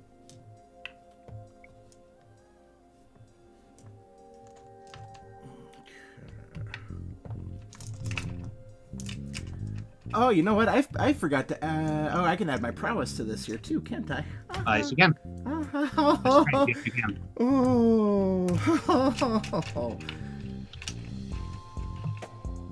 Oh, dear Lord. Hold on. I have to use both hands. Mm-hmm. Are you fucking kidding me? All right. I'll remind you that you have willpower. I know. Actually, I don't need to. 1, 2, 3, 4, 5, 6. Okay, yep, that beats his 4. So he tries to take a swing. You catch, pin, and latch. And at this point in time, brutal feed. We don't have to roll. Go ahead and make your humanity and blood potency I am roll. not diablerizing. I'm just draining him dry. You're not? Okay. Then you drink him down to 0. Well, he's down. So like he's completely torpid out at this point. Thin bloods are not worthy. Yeah. And your hunger does not go down to 0. Okay. As you did not complete. Gotcha. But your hunger does go down to 1. Okay. And I have a lot of healing I need to do. Yep, it's all superficial though, which is lucky. Okay, so and it's 2 per at blood potency 2, if I recall correctly. Yes, mend amount is 2. Yep. I'm gonna go ahead and I'm gonna make 2 rouse checks and I'm gonna heal for 4. Okay. And I succeeded on both. Okay, then you're back. Yep. I've got 1 superficial wound left. Yes. Yep. But not so bad. Yep. And where do you go now? Well, I'm gonna go grab that piece of rebar. Mm-hmm. And I am actually going to head in the opposite direction of the loudspeaker. Okay, that will put you. Yeah. Okay. You start walking. And I'm not being stealthy about this either. I'm out for a stroll. You start walking. You're walking through the dirt, past bushes and trees, and ahead you can see some buildings. And as you start to reach the buildings, you see a glimmer of light on the horizon. And you can finally see what you couldn't see before. The source of that sound is water. And it looks like the sun's coming up. So everybody will have to bunk down pretty quick. Fortunately, you're all very close to shelter in your own various ways. Some of you in your building, some of you are in deep trenches of trees that the sun won't quite hit. You'll bunk down, and the next night will kick in and you'll see who survives. We're going to take a break here. We're going to sort out who got what, and then we'll be right back. Welcome back to Last Kindred Standing on Martlet Games. We have resolved everybody's, those that participated, diablerie attempts. People have lowered humanities and new abilities. They went to sleep as the sun rose over Gunkanjima, and they woke up the next night. Could everybody please give me a rouse check? That's a failure. I failed. Ooh. All right, so let's see. We have Ranger Danielson is back to 1. Robin I passed. passed. Maggie passed. Hugo failed. Mm-hmm. Back to 1. And Zeke, you also failed? Yes. That puts you at 2. Yes. So you all awaken, having dealt with those that you've encountered in your own various ways. But from the way it sounds, because none of you are off this island yet, there's definitely more out there. The question is, how many more? Are they going to want to do the same to you that these folks did, or that you may have wanted to do? You'll only find out when you find each other. Go ahead and make me, all of you, a Wits Awareness or Wits Survival. You can choose to do this for looking for other people, means to attack or defend yourself, or something else, if you tell me. And we'll go around once you all roll.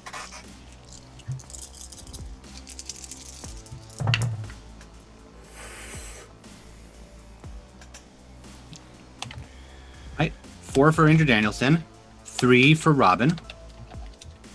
That's 5 for Maggie. 4 for Hugo. And how much for Zeke? Zeke got 6 on a messy crit. 6 on a messy crit. We are going to give a quick roll really quick. And we are going to... We're going to go Bruja with that. Mm-hmm.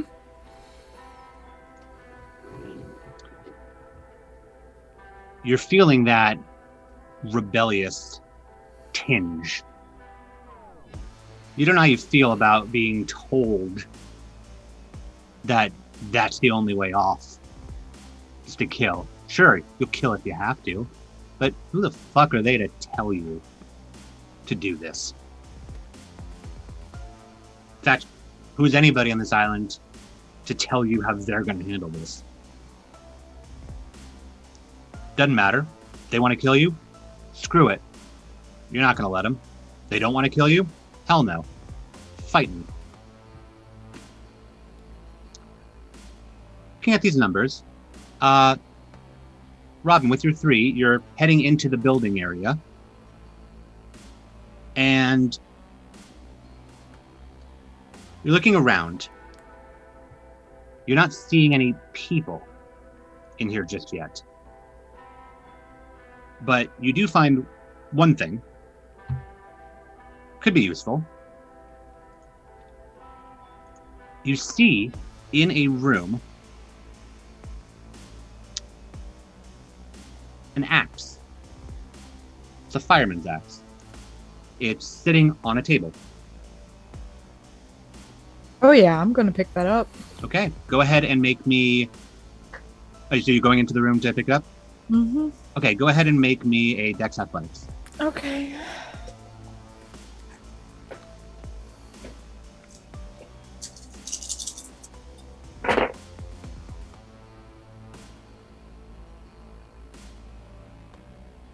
5. Perfect.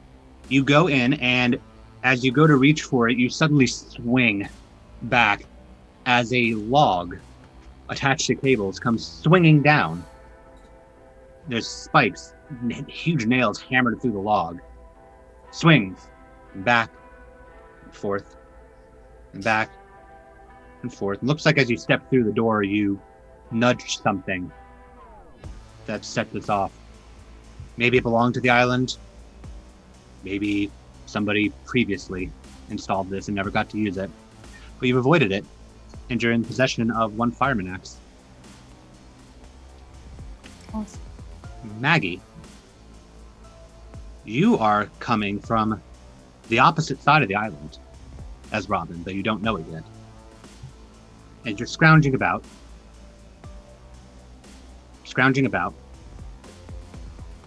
And you find a couple of options. They're weird options. In the bottom floor of a building, you see on a table laid across looks like a long stick until you get close enough and you see there's a blade on the end of it. A very shiny blade. It's a spear. And on the floor, there's a couple of tubes, plasticky looking tubes, that at closer inspection you would identify as road flares.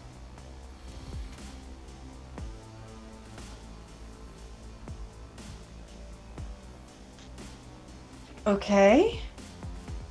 And they seem to just be sitting there. That's a weird thing to have lying around here. Really is. They want me to take these. It appears that they want to make them available to you. Can I find something else? Something that isn't left here for me? There might be trackers in these or something like that. As you look around, you find more pieces of rebar and rocks and whatnot that just seem to be scattered around part of the debris. I take some rebar, or Okay. What kind of building am I in? It looks like it was some kind of an office building, but you can only Can I tell find that a based on the structure. There's nothing inside this Can I building. find an old paper cutter or something, like one of the ones with a big old blade? Go ahead and make me another wits awareness or wits investigation.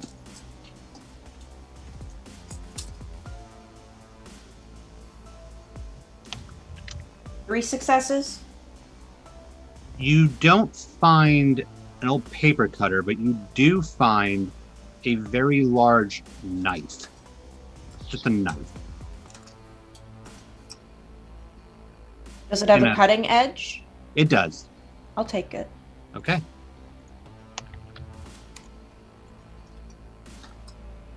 And Oh, go ahead. no, I'll take the knife. Okay. Zeke, you're walking around with your rebar, and you've got that edge. And with your 6th wits awareness, you're in a pretty open area. You see a lot of rock, a lot of just debris again. But you've got your beaten stick. Mm-hmm. You take a look up again. Stars. One in particular. Still there. What do you want? I mean, I'm trying. Am I not trying hard enough? I didn't think that. What did I do to end up here? Jesus fucking Christ. And maybe I take my rebar and I, maybe bang it against a rock or something. All right. How long do you spend conversing with this? I'm gonna go ahead and I'm gonna have a conversation with Wormwood. And I'm gonna just pour everything out. Just sitting there looking up at the red star. Okay. Would you like to reduce your hunger by 2, or would you like to gain a die to pools of 1 discipline?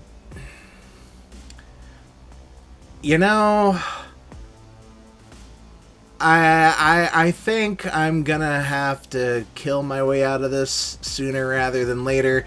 I'm gonna add an extra die to my potence. Okay. Go ahead and mark that down. Okay. Ranger Danielson, you've sharpened your sticks. You're walking around. As you exit the bottleneck, you walk through. About the same time, because you rolled the same wits awareness, that Hugo, you exit a building that's at a tree line. You see a man coming through the tree line at the same time that he sees you coming through the door. Now, Ranger Danielson, this man is covered in bandages and it is red. And Hugo, this man is holding some very sharp sticks. It's kind of like that scene from Band of Brothers where Winters goes up over the hill and they just stare at each other. Mm-hmm.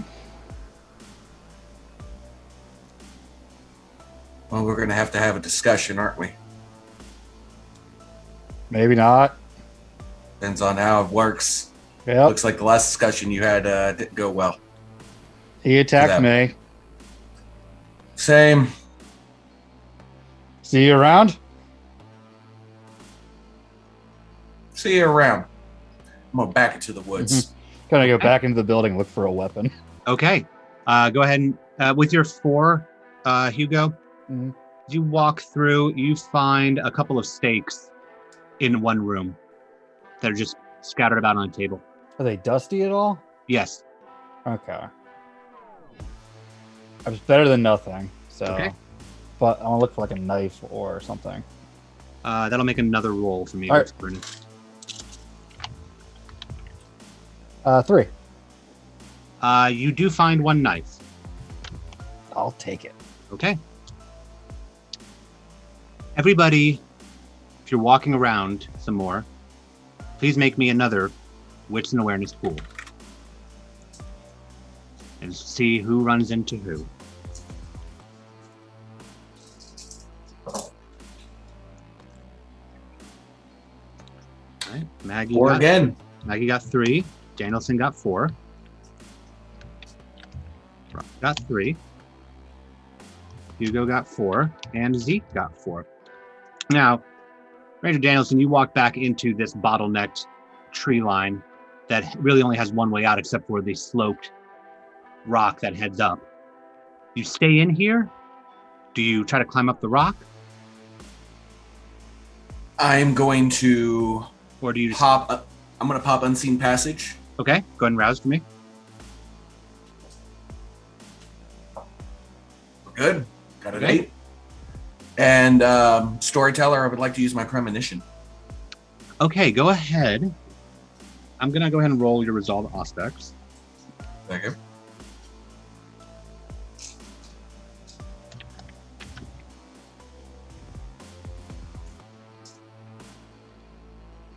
Unseen in the tree line, you stop, close your eyes, and focus. And the black of your eyes turns red. So dripping red. It's a viscous red.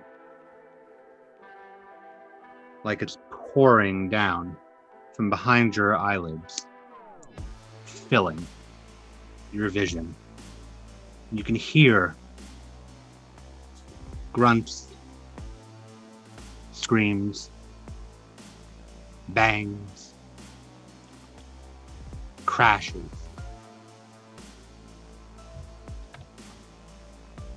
And it continues to grow red, and it becomes darker red. Darker red. And just before the red goes to black once again, there's a glowing eye through the veil of red. Opens up, looks right at you, and everything goes to black.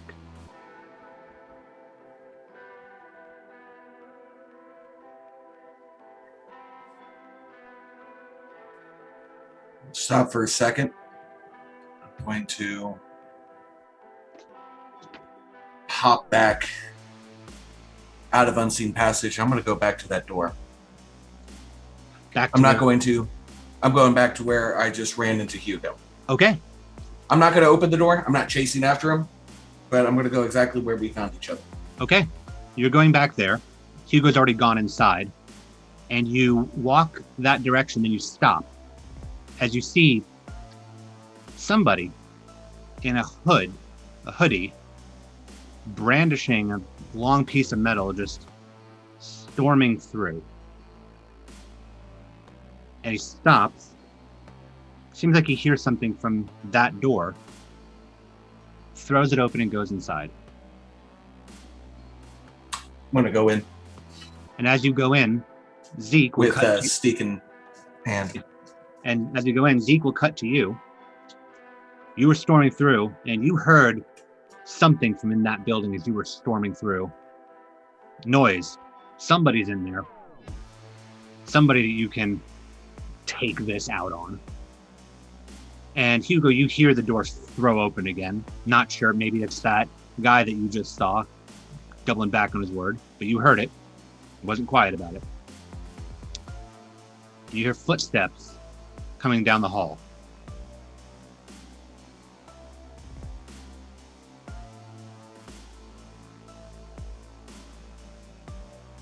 I'm just going to preemptively put on toughness.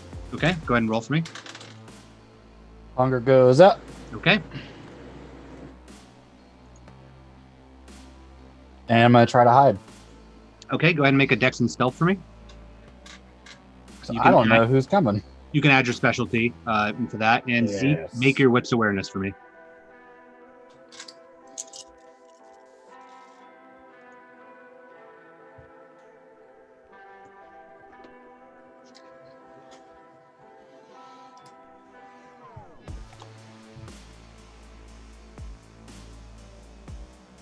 Five. Hugo, what is your stealth roll? Two. You go to hide, and it makes another clattering noise that Zeke hears. And so, Zeke, you hear it. It's coming through this door, and you kick open the door, and you see a man in bloodied bandage around his face, like half ducked behind a table. And Zeke is standing in the doorway, hood up, rage on his face, rebar in his hand. You the one that did this to me? Would I be hiding behind a table if I was?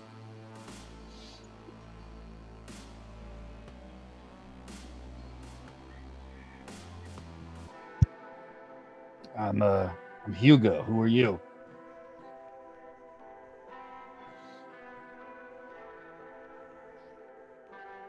Okay. Hugo, you can make a Dex Athletics roll to dodge. Well, rapid reflexes or fleetness help me at all here. Fleetness will definitely help you. All right, we're going to use fleetness. Yeah, it'll still be the Dex Athletics roll, but I'll get a bonus of 3. Yep. So when roused for fleetness. Yeah, 9. All right. Woo. And Zeke, go ahead and make. Are you trying to lunge at him, or are you trying to actually like perform an action?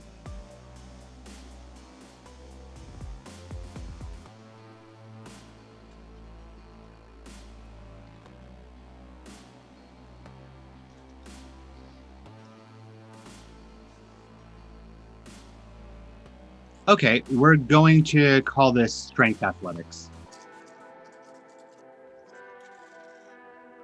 Okay. I'm going to spend a willpower.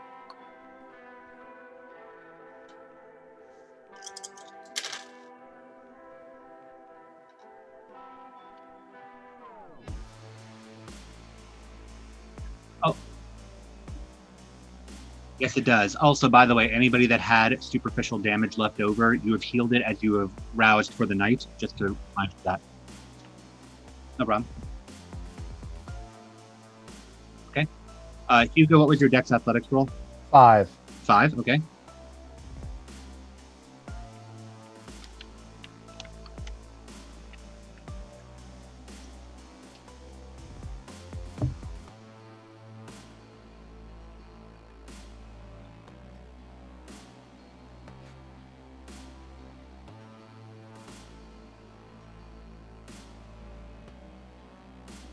Okay. That's your last one, isn't it? Oh. Okay, good.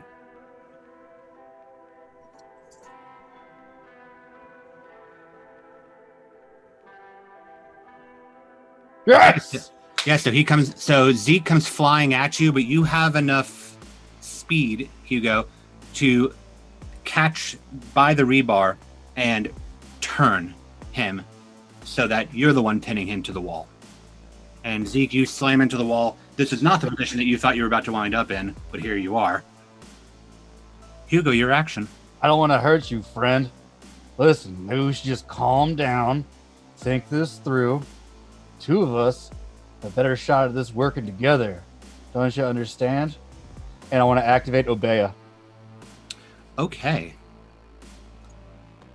Please go ahead and roll Composure and Auspex. First rouse check, 6. So I'm lucky on that. And what would you want me to roll? Composure and Auspex. Awesome.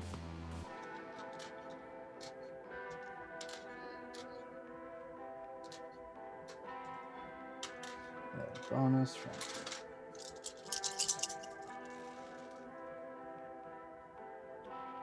5. With criticals. So. Okay. So with that, I assume you're applying this to Zeke. Oh, absolutely. I can't apply it to myself. So. Right? Yeah. So Zeke, you're going to regain the willpower that you have lost during the course of this game, and you're feeling quite a bit calmer. Whether you choose to continue to fight is up to you, but you're not feeling that Bruja rebellious rage anymore. This guy did still slam you against the wall. Take that out, you will. Self-defense, I would say. Oh, truth. Very true.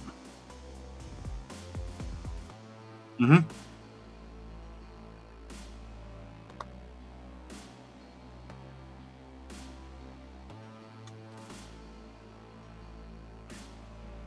It happens.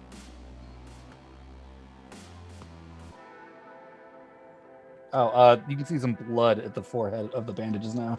Yes. It was sprayed red up across the mouth, but now there's a circle of red right up there. Mm-hmm.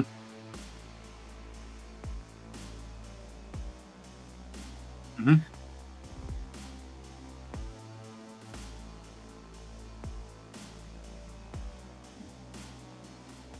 I have literally not left this building. I saw a guy dressed like a park ranger in the woods.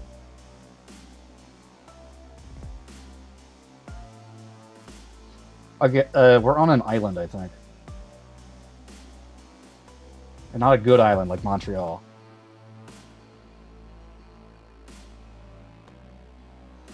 There are too many Sabat there.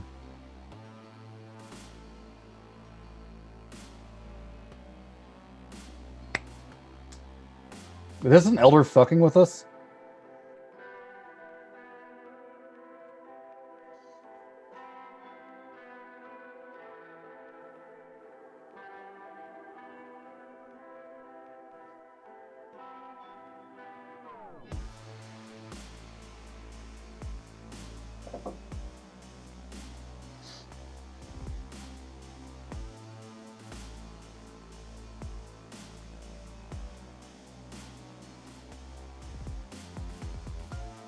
Mm-hmm.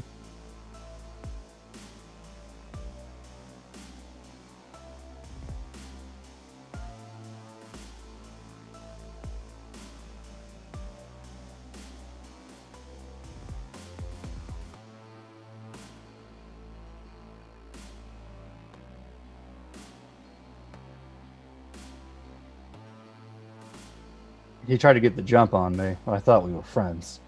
Or at least, as close as friends we can be after that announcement.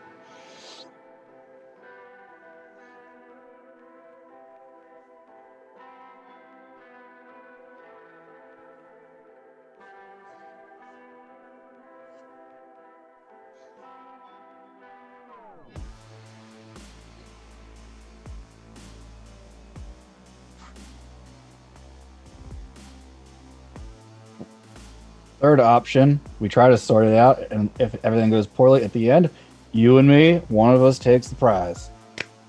If the prize is real.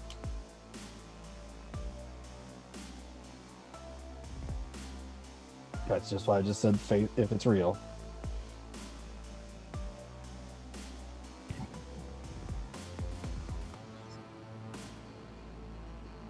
You go to take a look around, and before you see any electronic eyes, you see some regular eyes as Ranger Danielson is just standing in the doorway looking at the two of you. That's the guy I saw. Hey, you're on mute. Is this some sort There's of more of us. trick? Okay, there's more of us. No. I feel like we're all in the same situation at this point in time. I met this guy in a suit who's trying to climb a rock wall. It wasn't working out for him. He attacked. I'm assuming everybody's had their instances at this point in time. Safety in numbers.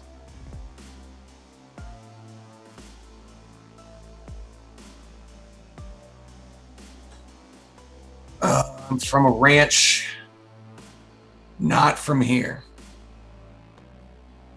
Is there any writing or anything on the wall to show it's all just clear? If there was, it's long gone. Okay. Yeah, I don't know where the frick we are.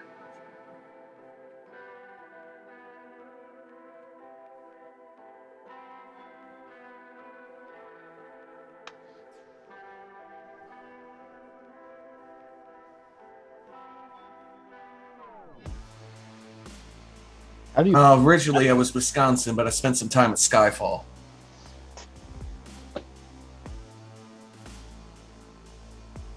For a bit.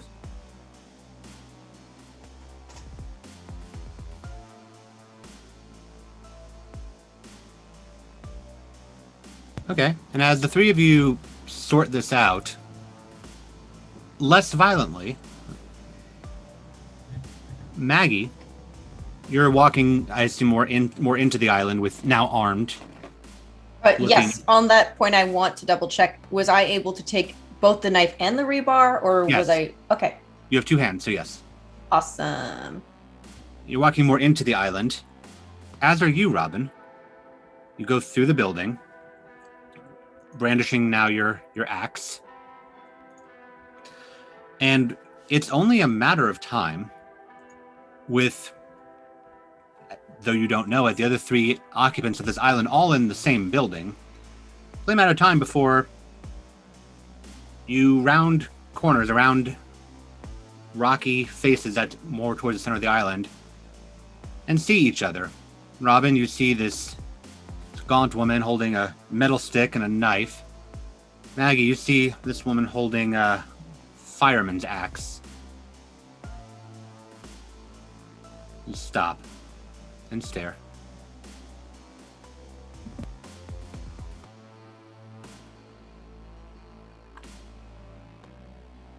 Maggie awkwardly goes to wave and then realizes she's got like a knife and a bit of rebar in each hand, and just kind of goes, I was just going to try to see if I could find that speaker and maybe see if I could find some wires or a Wi-Fi signal or something. If there's a speaker system here, it's being powered by something. So, if you want, you can turn around and I can disappear. You know, I've ran into some people today, or a person, I guess. I like your thinking.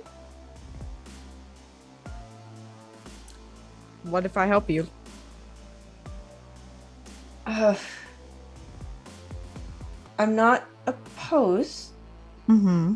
but I've also met some people. I didn't really meet him. I was hiding, and then he found me, and I said hi, and then he hit me with a rock, and I ended the conversation. That's fair. That's completely fair. So,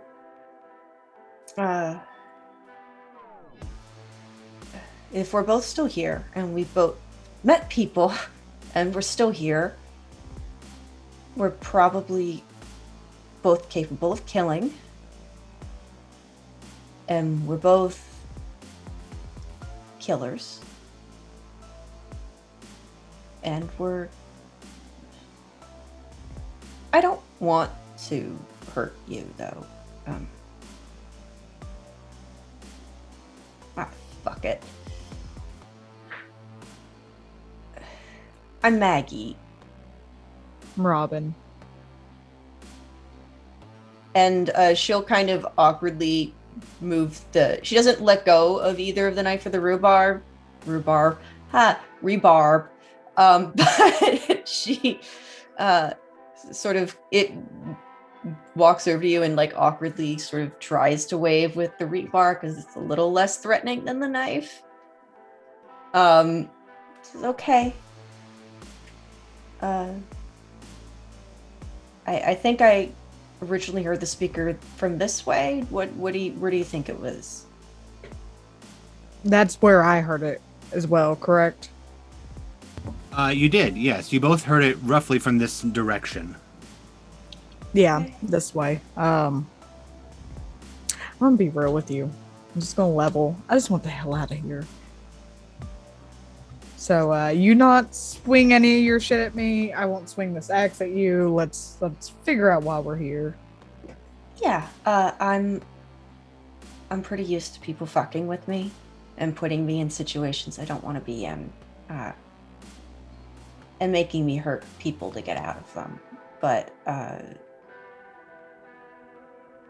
really try not to be the first one to swing. I think we'll do good then. Let's go try to find this the sound. Yeah, sounds good. So you two are walking more in towards like the center area? Yes. Go ahead and make me wits awareness, both of you.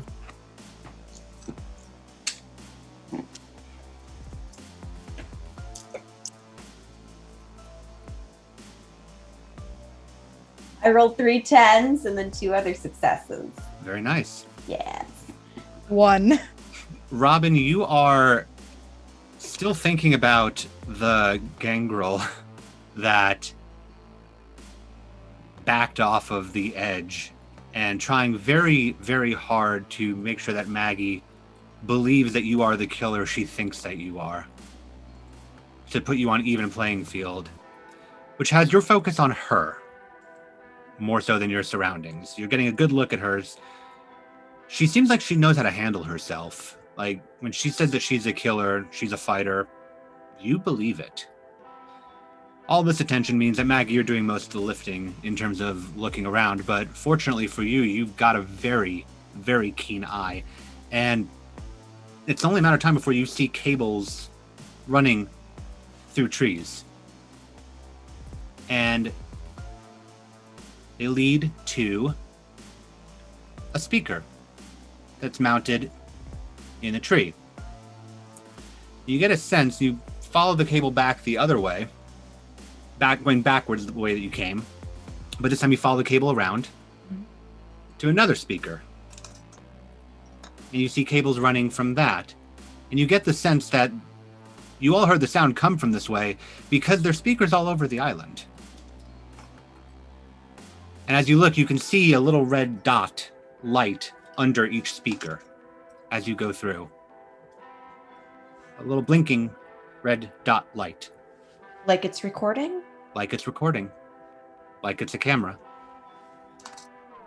You follow back towards the middle, and it's on there too. And then the wires keep going through the trees towards some buildings. You found the source of the sound. It's everywhere. Maggie is she wants to see if there's a battery pack or how the speakers are being powered. Because if one of them is like a plug-in, she'd like to follow that wire to wherever it's being plugged into. Okay. Well, you can see, like, it seems like the wires just sort of keep running. Like they go to the next one, so you'd be following these wires. So do you want to keep following the wires, or do you want to like crawl up and actually like take a look at it? She wants to get up the tree and look at one of the cameras to determine its power source. So Okay. she's going to explain this to Robin. She doesn't just like silently climb up a tree. Okay. Go ahead and make me a strength athletics, or you can use soaring leap to get up higher, and it'll be a lower DC.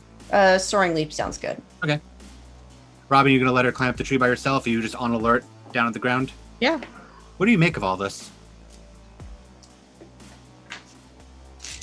I'm just trying to survive. Do you trust this weird, clearly Nosferatu woman? At the moment. At the moment. 2 successes. You manage to get up. You jump, you slide, you scramble, you grab, and then you just sort of like much slower, a little bit. Hope that Robin didn't just see you do that. Make your way up the tree, and you get up, and your face with the camera. It's a small cylindrical camera that's just positioned under the speaker. And yeah, the camera itself seems to be wireless, but the speaker cables are what's running. Okay, so the camera is wireless. Does it look like there's a battery pack? Does it look like it's solar powered? It does look like it's solar powered. Okay. Which probably explains why it's outside. Yeah. Okay.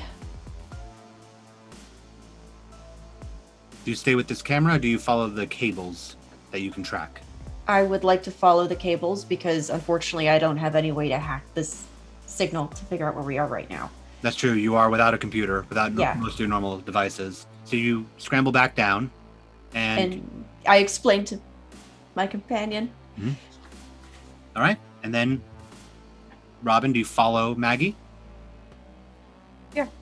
And you both go in the direction of the cables, which leads you towards some buildings, which means we'll cut back to our 3 inside of a building. You've been figuring it out, talking it out. You're not seeing anything inside here, but you've all 3 seem to have come to the conclusion not to kill each other at the moment. So what do you do from here? So there's a little brush back here. There's a metal wall. There's a lot of stone wall. There's a metal wall back there. Okay, how... I don't know. How high is it? Pretty high. 20, 25. I can clear it. Want to find out? I do. I should be able to clear it if that's... I guess. I mean, one way or the other, if you all can't follow me up, then hey, I'm safe from you two, I guess. If we decide to not play nice anymore. Well, Yeah, take I'm gonna me... do my best to play nice. So Well, as long as everybody plays nice. Mm-hmm. take me to the wall and I'll see if I can clear it. I will not let any of you walk behind me, so we will walk side by side. All right. So 6 feet apart. Do all 3 of you attempt to shoulder through this hall out the door? No, Zeke will take point. Zeke will go first. Okay. That makes it a lot easier for Ranger Daniel and Hugo to clear through I the will door. go next. Okay. And Ranger Danielson marches you two back towards the bottleneck. And you can see immediately, like, there's a stone wall. Like, there's like stone. It's like part of the island stone. It like forms up into kind of a wall. And then there's a metal wall on this other side of this bottleneck that just runs back a ways. Do you go into the bottleneck or do you go around? I'm letting Ranger Dan lead me. Wherever Ranger Dan takes me is where I'm going. We'll take through the bottleneck to get to the wall there. Okay, now you're going to the metal wall that you were walking along with your hand? Yeah. Okay, so then you get there pretty immediately, and Ranger Daniel just shows you.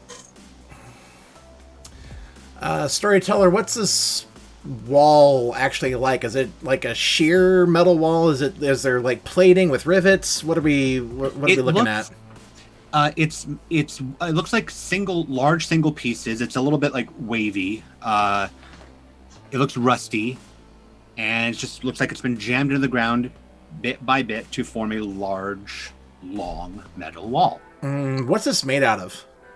It almost feels like when you touch it, it feels not particularly strong metal. It feels like sheet metal, like sheet aluminum. Okay. Yeah. Can I make a guess what's on the other side of this wall from what I saw from on top of the building? Are you asking me to make a roll, or are you asking me to just take a guess? I'm asking you if there's a way for me to know.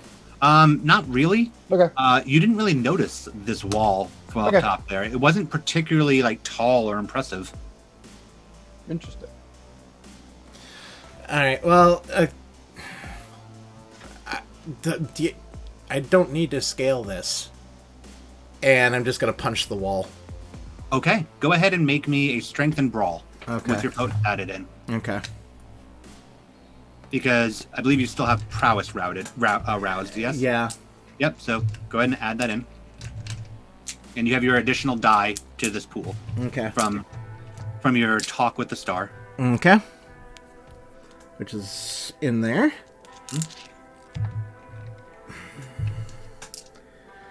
All right.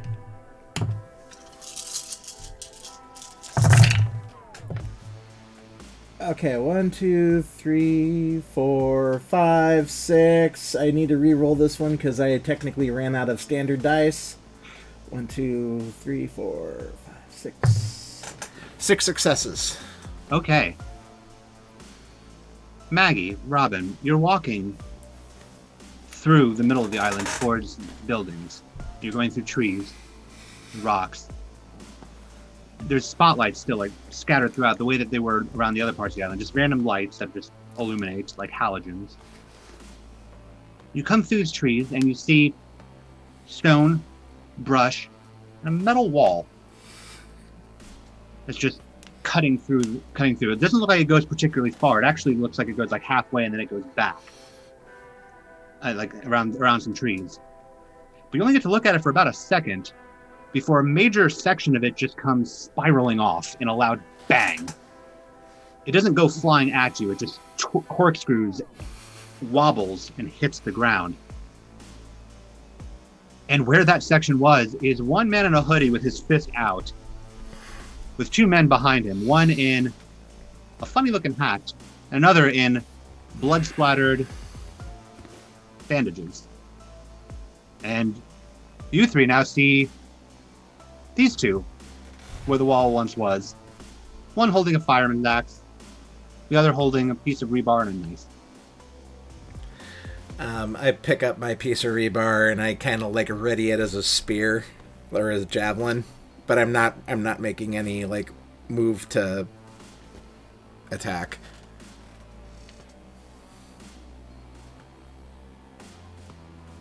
Orcs. Be cool. Be cool. You girls cool? I've always been told I'm kind of a nerd. So no, but we were following these cables. The cameras are solar powered. Fucking knew it. Storyteller. Yes. Storyteller. What kind of quality were the cameras? Were they like high end? Were they crappy? Is there some way based on the type of equipment that we can infer maybe the level of this operation? They effectively looked like GoPros, but higher end ones. Like they're like not like knockoff GoPros, where you'd be able to buy quite a few of them, and they would be like GPS located. They broadcast a decent distance, but they're not the most like incredible cameras that money can buy. These look like something you would buy in bulk, a large quantity of bulk. Okay, so that could be because there's a lot of cameras around here, or because they're cheap. Okay. Do I think I could turn them off if I wanted to? Possibly. But you'd have to go find them all. And you wouldn't be able to turn the speakers off without yanking all the cables. And then, to what end? Yeah. Essentially just to say fuck you, but all right. So, So returning to conversation. yeah, you've got 3, 2, with your no man's land of this hole in the wall.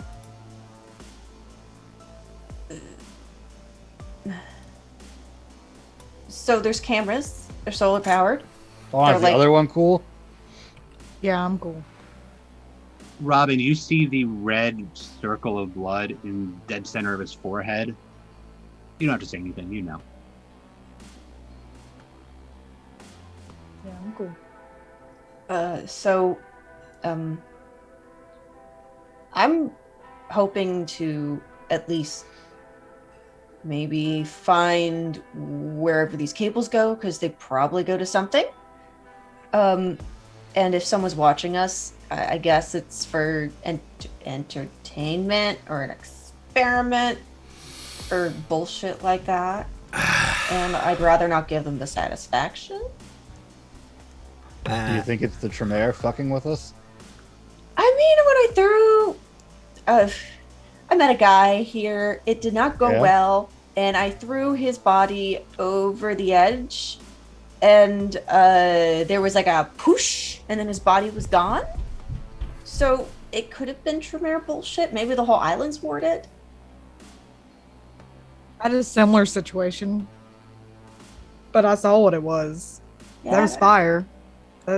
Yeah. So Oh, not Tremere bullshit. as much as I would like to blame him, It could still be Tremere bullshit. could be. No, they wouldn't. They wouldn't use tech. They'd be like, I'm going to use magic for everything. I'm a Tremere. They Blech. have magic fire. There's a crackle and pop and hum again. And through the speaker, you hear the same voice. Only one of you is allowed to survive. Do what you need to survive. And it cuts off. I immediately, I'm not taking hostile action against the others, just to forewarn everybody. But I wordlessly go look up at the speaker, and I look over at Maggie. All right, you all came from that direction? Yeah. All right, cool. And I'm going to start following the wire, going the other way. Basically continuing their journey as they were following the wire. Okay. You notice the wire leads back towards the building that you 3 came out of, and it actually cuts to the corner of the building where there's another like spotlight. There's a speaker and camera, and the wire continues to go off again. So it's not that far of a walk. But it seems to be going back to this building? Like this is the terminus of the wire? Or is it No, just there's another speaker and camera on the outside wall of the building that the wire runs to, and then the wire runs off again as if towards another. Okay. Do you all follow? I mean, Check the inside of that wall. Is it just like a solid? It's the building that you came out of. Oh, yeah, Maggie's gonna keep doing what she was doing if no one is being openly hostile, but she is definitely a little bit more on edge. As you continue to walk, you approach the next speaker, which is attached to another building. There's more lights. Not all of them are on at this point. And the speaker kicks on before you get there and repeats, only one of you is allowed to survive. Ooh, we must be getting closer. I'm gonna Like this. take my rebar. It's probably not gonna do anything. I'm gonna spear it at the speaker. Okay. Have you all followed, by the way? I forgot to. Yes. Okay. Yeah, it bounces off the speaker and the lights kick on. Robin and Hugo, please take 1 ag damage. Oh. As you scramble back out of the light. The rest of you are very quickly blinded by the bright white ultraviolet light that comes out, but not to that same degree of pain. The speaker is not turned off, but it says, a bit more tinny now that it's been banged up a bit, only one of you is allowed to survive. And it cuts off. I'm going to soaring leap up to the speaker and I'm going to rip it off. Okay, no roll needed. You do that. Robin, Hugo, how are you feeling? Not good. I do not like the light. The rest of you, Danielson, Maggie, you see Robin and Hugo just scramble back, skin smoking a bit out of the light.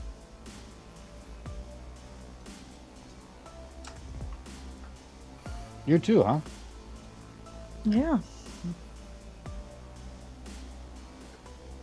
I think And we have a lot of similarities.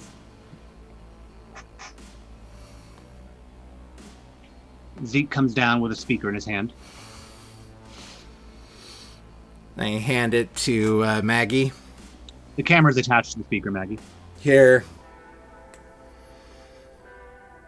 Okay. I can't do a whole lot with this right now, but I'll take a look at it. There's a spark from the cables that were coming from the speaker, and you hear further down from another speaker. Is this how we're going to play this game? Is the camera still functioning on this? On that one, yes. He did not. He ripped the speaker clean off. The camera's still attached to it. She looks dead into the camera and says, "Well, why don't you explain a little bit? You want a lot from us." And you hear again further down. You can hear back from the way you came. It's just hitting all the speakers at this point, trying to get a full range of sound. Only one of you can survive. This is not the objective that you are doing here. Is this how you are going to play this game? Does the survivor get to leave? The survivor gets to survive. Oh, I hate the sound of that.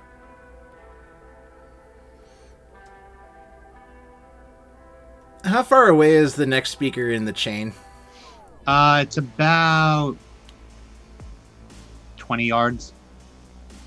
All right, while they're sitting there doing the thing with the camera, I'm going to nonchalantly walk over to the next one and do the same thing. Okay. The voice keeps going. You can actually hear it as you jump up and you grab it. You can actually hear it just humming around the island. And the silence just hangs as it waits for the answer to the question that it posed. Well, our new friend seems content to just go around the island and rip down the cameras one by one. So if you're doing this for entertainment, you're gonna miss the show. If you're doing this for some other reason, like, I really think you should talk a bit.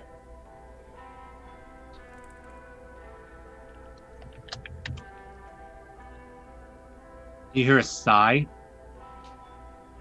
and seemingly off the speaker, it's still audible. You hear the voice just go,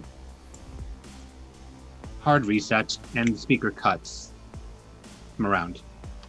Can everybody please make me a wits awareness roll? Oh no.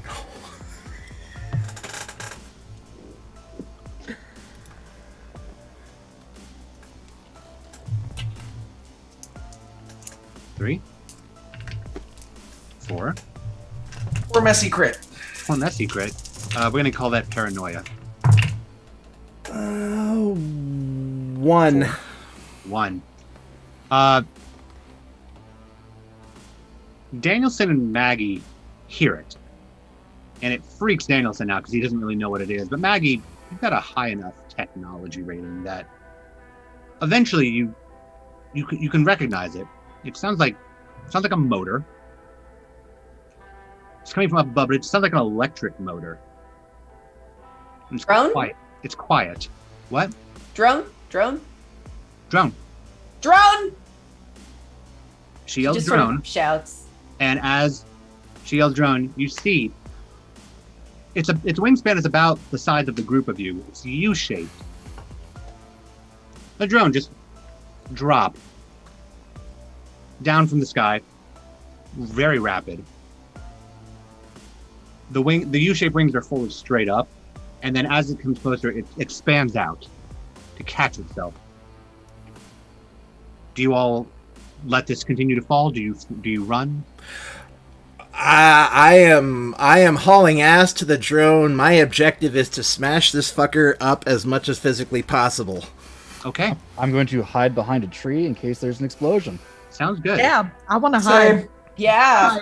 This guy can shake hands You with got it, Mom all Zeke. he wants. Sounds good. Okay. So everybody hides. Zeke, your soaring leap. How did I imagine? Mm-hmm. Are you using? What do you have? I have to take a look at your sheet. You all got to see. Are you using fleetness? I don't have fleetness. I do have fleetness? You do. Oh, yep, there it is. Hmm? I see it. Okay, yep. Okay. Go and rouse for me. All right. Oh, yeah, I had the wrong ability written. Yeah, I see it now. Yep. Thank you. No worries. That is... Ooh, I succeeded on the rouse. Okay. Go ahead and make your Dex Athletics Oh, God. with Rousing... your celerity included. Rousing Dex. Fail. Hold on. Gotta smash. Are you hunger 3 or 4? I'm at hunger 3 now. Okay. Okay, baby. 1, 2, 3, 4. So the rest of you duck behind various trees, rubble, whatnot, as Zeke goes barreling towards the drone that is just leveled out and is starting to drift as it's caught in the general direction of you all. Alright. Oh yeah! Fuck yeah. 1, 2, 3, 4, 5, 6 on a non-critical. Right. You know what? I'm crit fishing. Okay. I'm spending a willpower. Okay. Got it!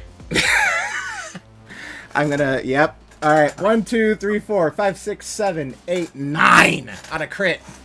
In a spectacular leap, you all watch Zeke launch, spring off the ground, and catch this drone by the front, turning it over as he comes back down and slamming it.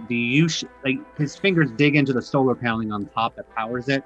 The U-shape just crumbles as it hits the ground. The solar paneling just splatters out. And he's pinned it, belly up, smashed it straight down to the ground. It doesn't blow up? It does not blow up. Well, that brings me back. Oh, Okay. heart attack. And Zeke looks over at you as didn't blow up. And the nozzle on the bottom of the drone opens and a red gas sprays straight up into his face. Oh, I stopped breathing. Like if I was breathing before, I just stop it. Zeke, make me... Just call it resolve. Actually, Okay. stamina resolve. Stamina Oh, resolve. you have rapid reflexes? He does not. No. He has Aw. Pat's Grace. Yeah. Okay. And this is going to be a cloud effect, honestly. So, Yep. Alright, you said Reeves resolve and what? actually, it's just, a stamina resolve. Stamina and resolve, okay. Yep. Any hunger included? Nope. Okay. Oh boy. 2. Zeke takes a face full of this red gas, stands up, turns, looks back in all of your direction, and face plants into the dirt. So we're not going to do that, everybody. No. No. Make a wits awareness, please, all 4 of you.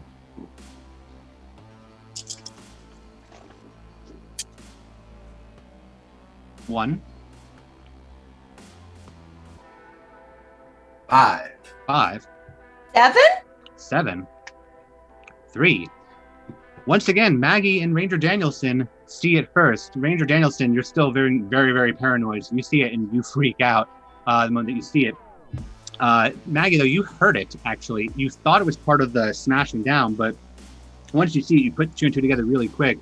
that it wasn't that metal sound that you heard wasn't this smashing down. It was trapdoors opening up from the nearby building. And you two see the heavily armed, heavily armored men come through the door with large open barrel shotguns. Cabin in the woods! Cabin in the woods! Before Robin and Hugo do. Robin and Hugo, please make me a Dex Athletics. Maggie Danielson, you can make Dex Athletics as well. The DC will be lower for you. Is Fleetness still up or no? Yes, it is. Awesome. We're gonna blood surge that dex. Okay. Oh. Yeah, 7 there. I'm gonna burn a Yes. willpower. Okay. 5. 5, 3. 3, 4. 4, and 3. Hugo and Ranger Danielson manage to dodge to the side. Robin takes what is effectively a beanbag to the chest, and the same red haze just explodes out of it on hit. Maggie, you were close to Robin. Both of you, please roll me stamina resolve.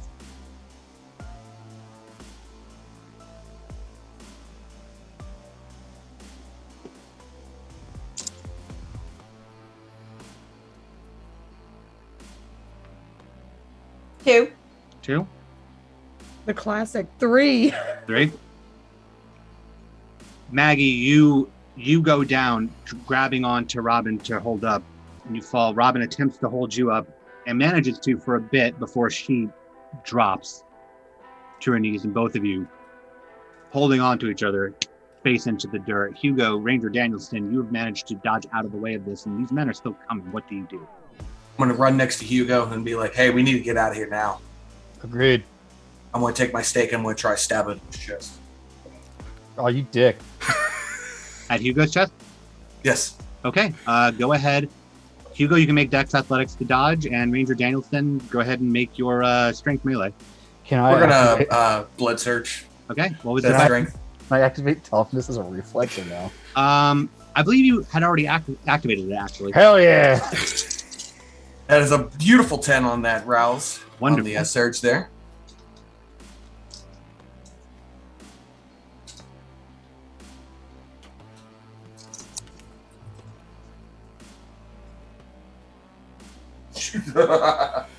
Sorry. That is going to be a 6 messy crit.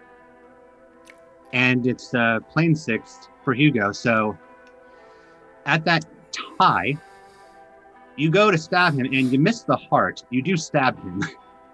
So Hugo, you're gonna take 1 superficial as it goes into your shoulder. Toughness cuts down by 3. Yep. Does it just shatter or just bounce off? Oh, it's just in. Okay. Just in. Like, you're not feeling it, but it's just in. Mhm. And Ranger Dan's like, oh. Fucking spot. Hugo, what do you do? I will take out one of my stakes and try to stake him right back. And I'm going to blood surge on, was it strength or dex? Strength melee for the staking. Got it. And Ranger Danielson, it's a Dex Athletics to dodge. That's athletics, and I've already surged on that dex. Yes.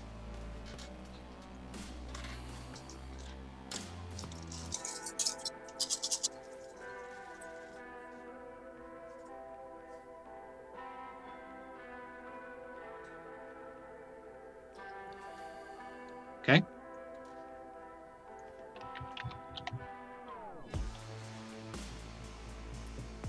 Nine. That is Critical. that is the margin. Mm-hmm. So the stake goes into Hugo's shoulder. He looks at you. Ranger Danielson gives a look, and then there's no more look as Ranger Danielson's face goes slack. The stake goes straight into his chest. Jaw goes slack. He lets go of the stake that's in Hugo's shoulder and falls back. Wooden stake out of his chest. Hugo, these men are still coming, and you are currently the last Kindred standing. What do you do? I'm going to run with the ranger in my arms. Okay. So before he falls, you grab him, turn, and run. Make me a Dex Athletics. With please. my celerity speed. Not blank or anything, but Yeah.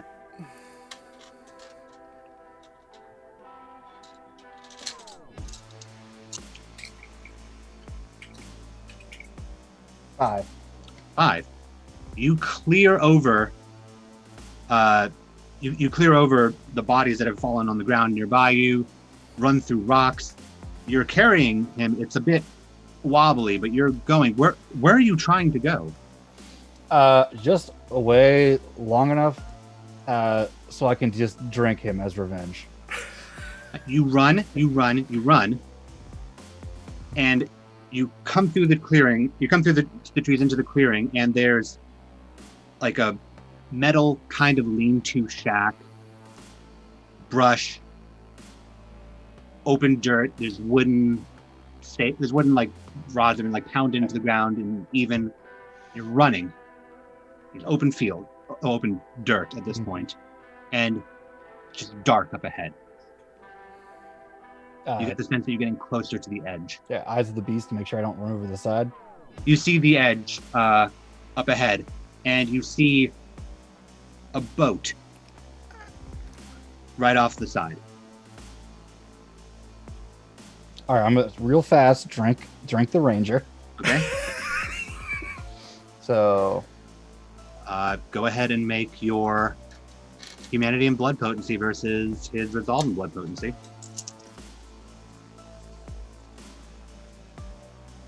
So you're stopping, dropping, and drinking him. Mm-hmm. Okay, middle of the field, middle of the dirt area. Hugo just slams Ranger Daniels into the ground and latches on and drinks. Oh, before I do, I go, you shouldn't have insulted the sword of Cain. Nice. Hugo, 7 successes. 7. Ranger Danielson, 0, 2, 3 successes. Hugo, you lose 1 humanity and you gain 20 XP. And then I assume once you've drinking down, Mm-hmm. the gaunt face of former Ranger Danielson on the ground, you stand up. Do you turn to the boat, or do you go around the island? I want to do an awareness check on the boat, or Okay. along the path to the boat. Great. They Go warned ahead me about and fire before. go ahead and make that wits awareness. Hey, no hunger dice. That's true.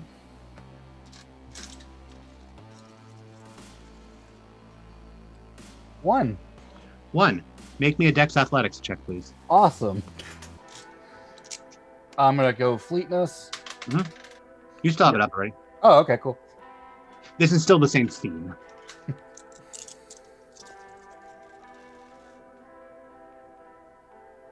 4.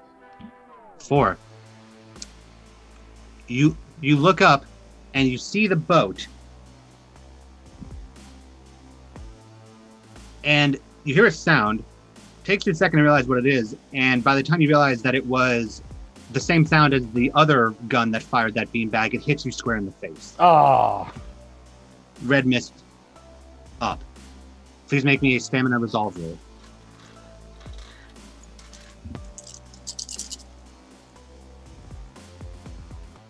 I'm going to willpower.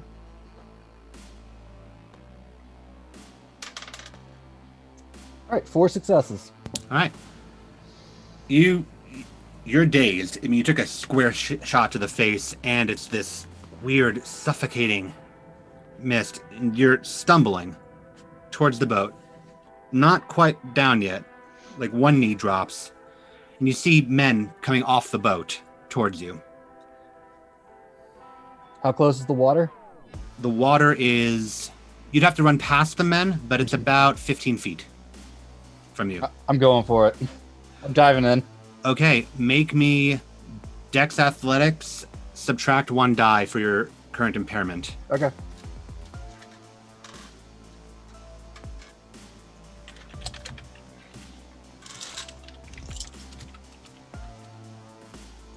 I think I got it.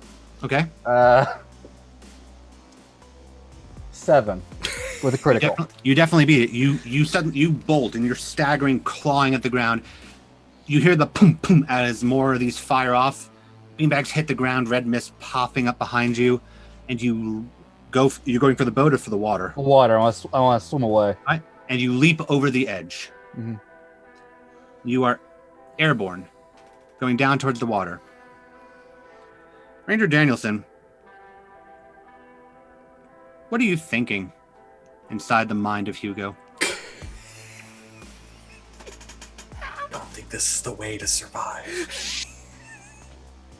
Real fast question. Can I spend that 20 XP to boost a discipline I already have? Which one would you like to boost? Fortitude to 4. Okay. I want to get Defy Bane and activate it. I'll allow it. I'm going to tank the fire. Okay. Go ahead, then, and make me a stamina fortitude roll. No, I'm not going to boost stamina. All I need is the ranger inside. Mm-hmm. I got you, buddy. We're going to survive. 6. Great. Then you're only going to take 5 aggravated damage. Is that with the reduction from... I survive, if so. You survive, burned, and you hit the water. As the fire bursts out. I have 3 health left. Mm-hmm. You hit the water. No, I have 1 more health because fortitude went up. That's true. I have 4 health You left. have 4 health. So you hit the water. Mm-hmm. My bandages get burned off. Yep, they get burned off. Oh, it went away. I drew an eye on my face. Yep. I say, yeah, eye open to the air. You're in the water. Half of your body is just scarred at this point. Mm-hmm. And you just float there till you start to swim. Oh, I'm sinking. Sinking? All right. Yeah, because Okay, that's even better. Then you're sinking. Yeah. You're sinking. You drop down. You see the concrete wall go down into the natural bedding underneath the ocean. It's an incline. There's holes. Large holes. Tunnels. You sink down, past one, past the other. There's a light in that one. Past the other. There's a light in that one. And your feet touch, but it's not ground. It's metal. And your hands touch down onto the submarine that you have landed on top of.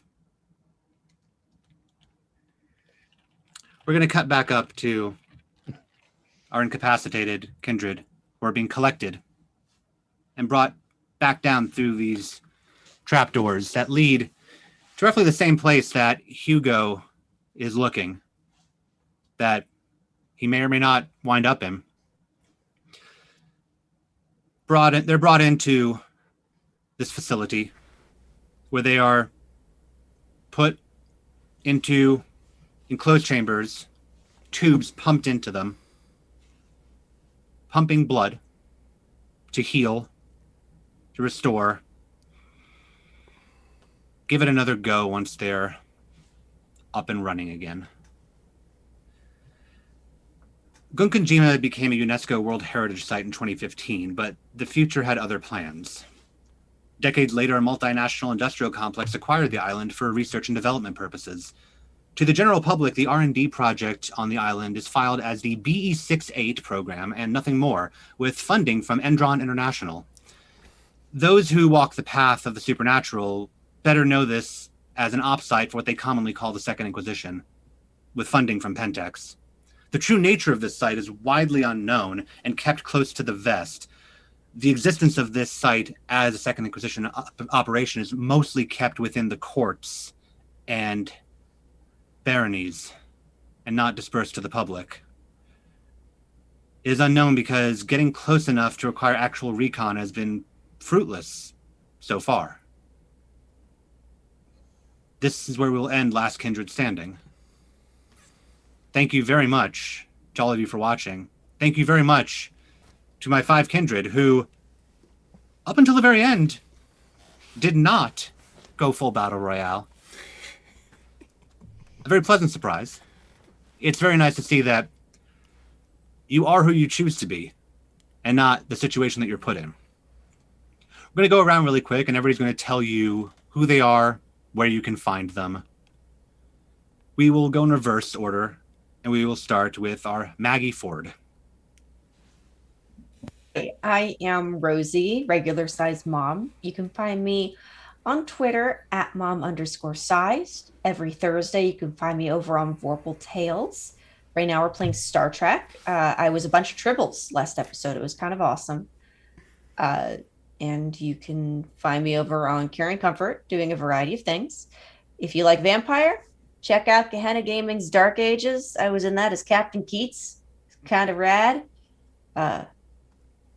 And you can find me being a vampire here on Martlet Games and something else. Ooh. Over to Hugo Van Buren. Hi, I'm Hugo Van Buren, a Sword of Cain. You can find me at Carrion Comfort Studios every other Saturday night, including, I think this airs on Saturday, right? Mm-hmm. Including tonight, in which Rosie's in it, and she forgot to plug it. She is a blood witch in our game of Heart, The City Beneath. It's weird. It's weird. My baby is now crying at me through the monitor. I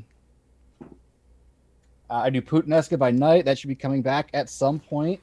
I feel like I'm forgetting something.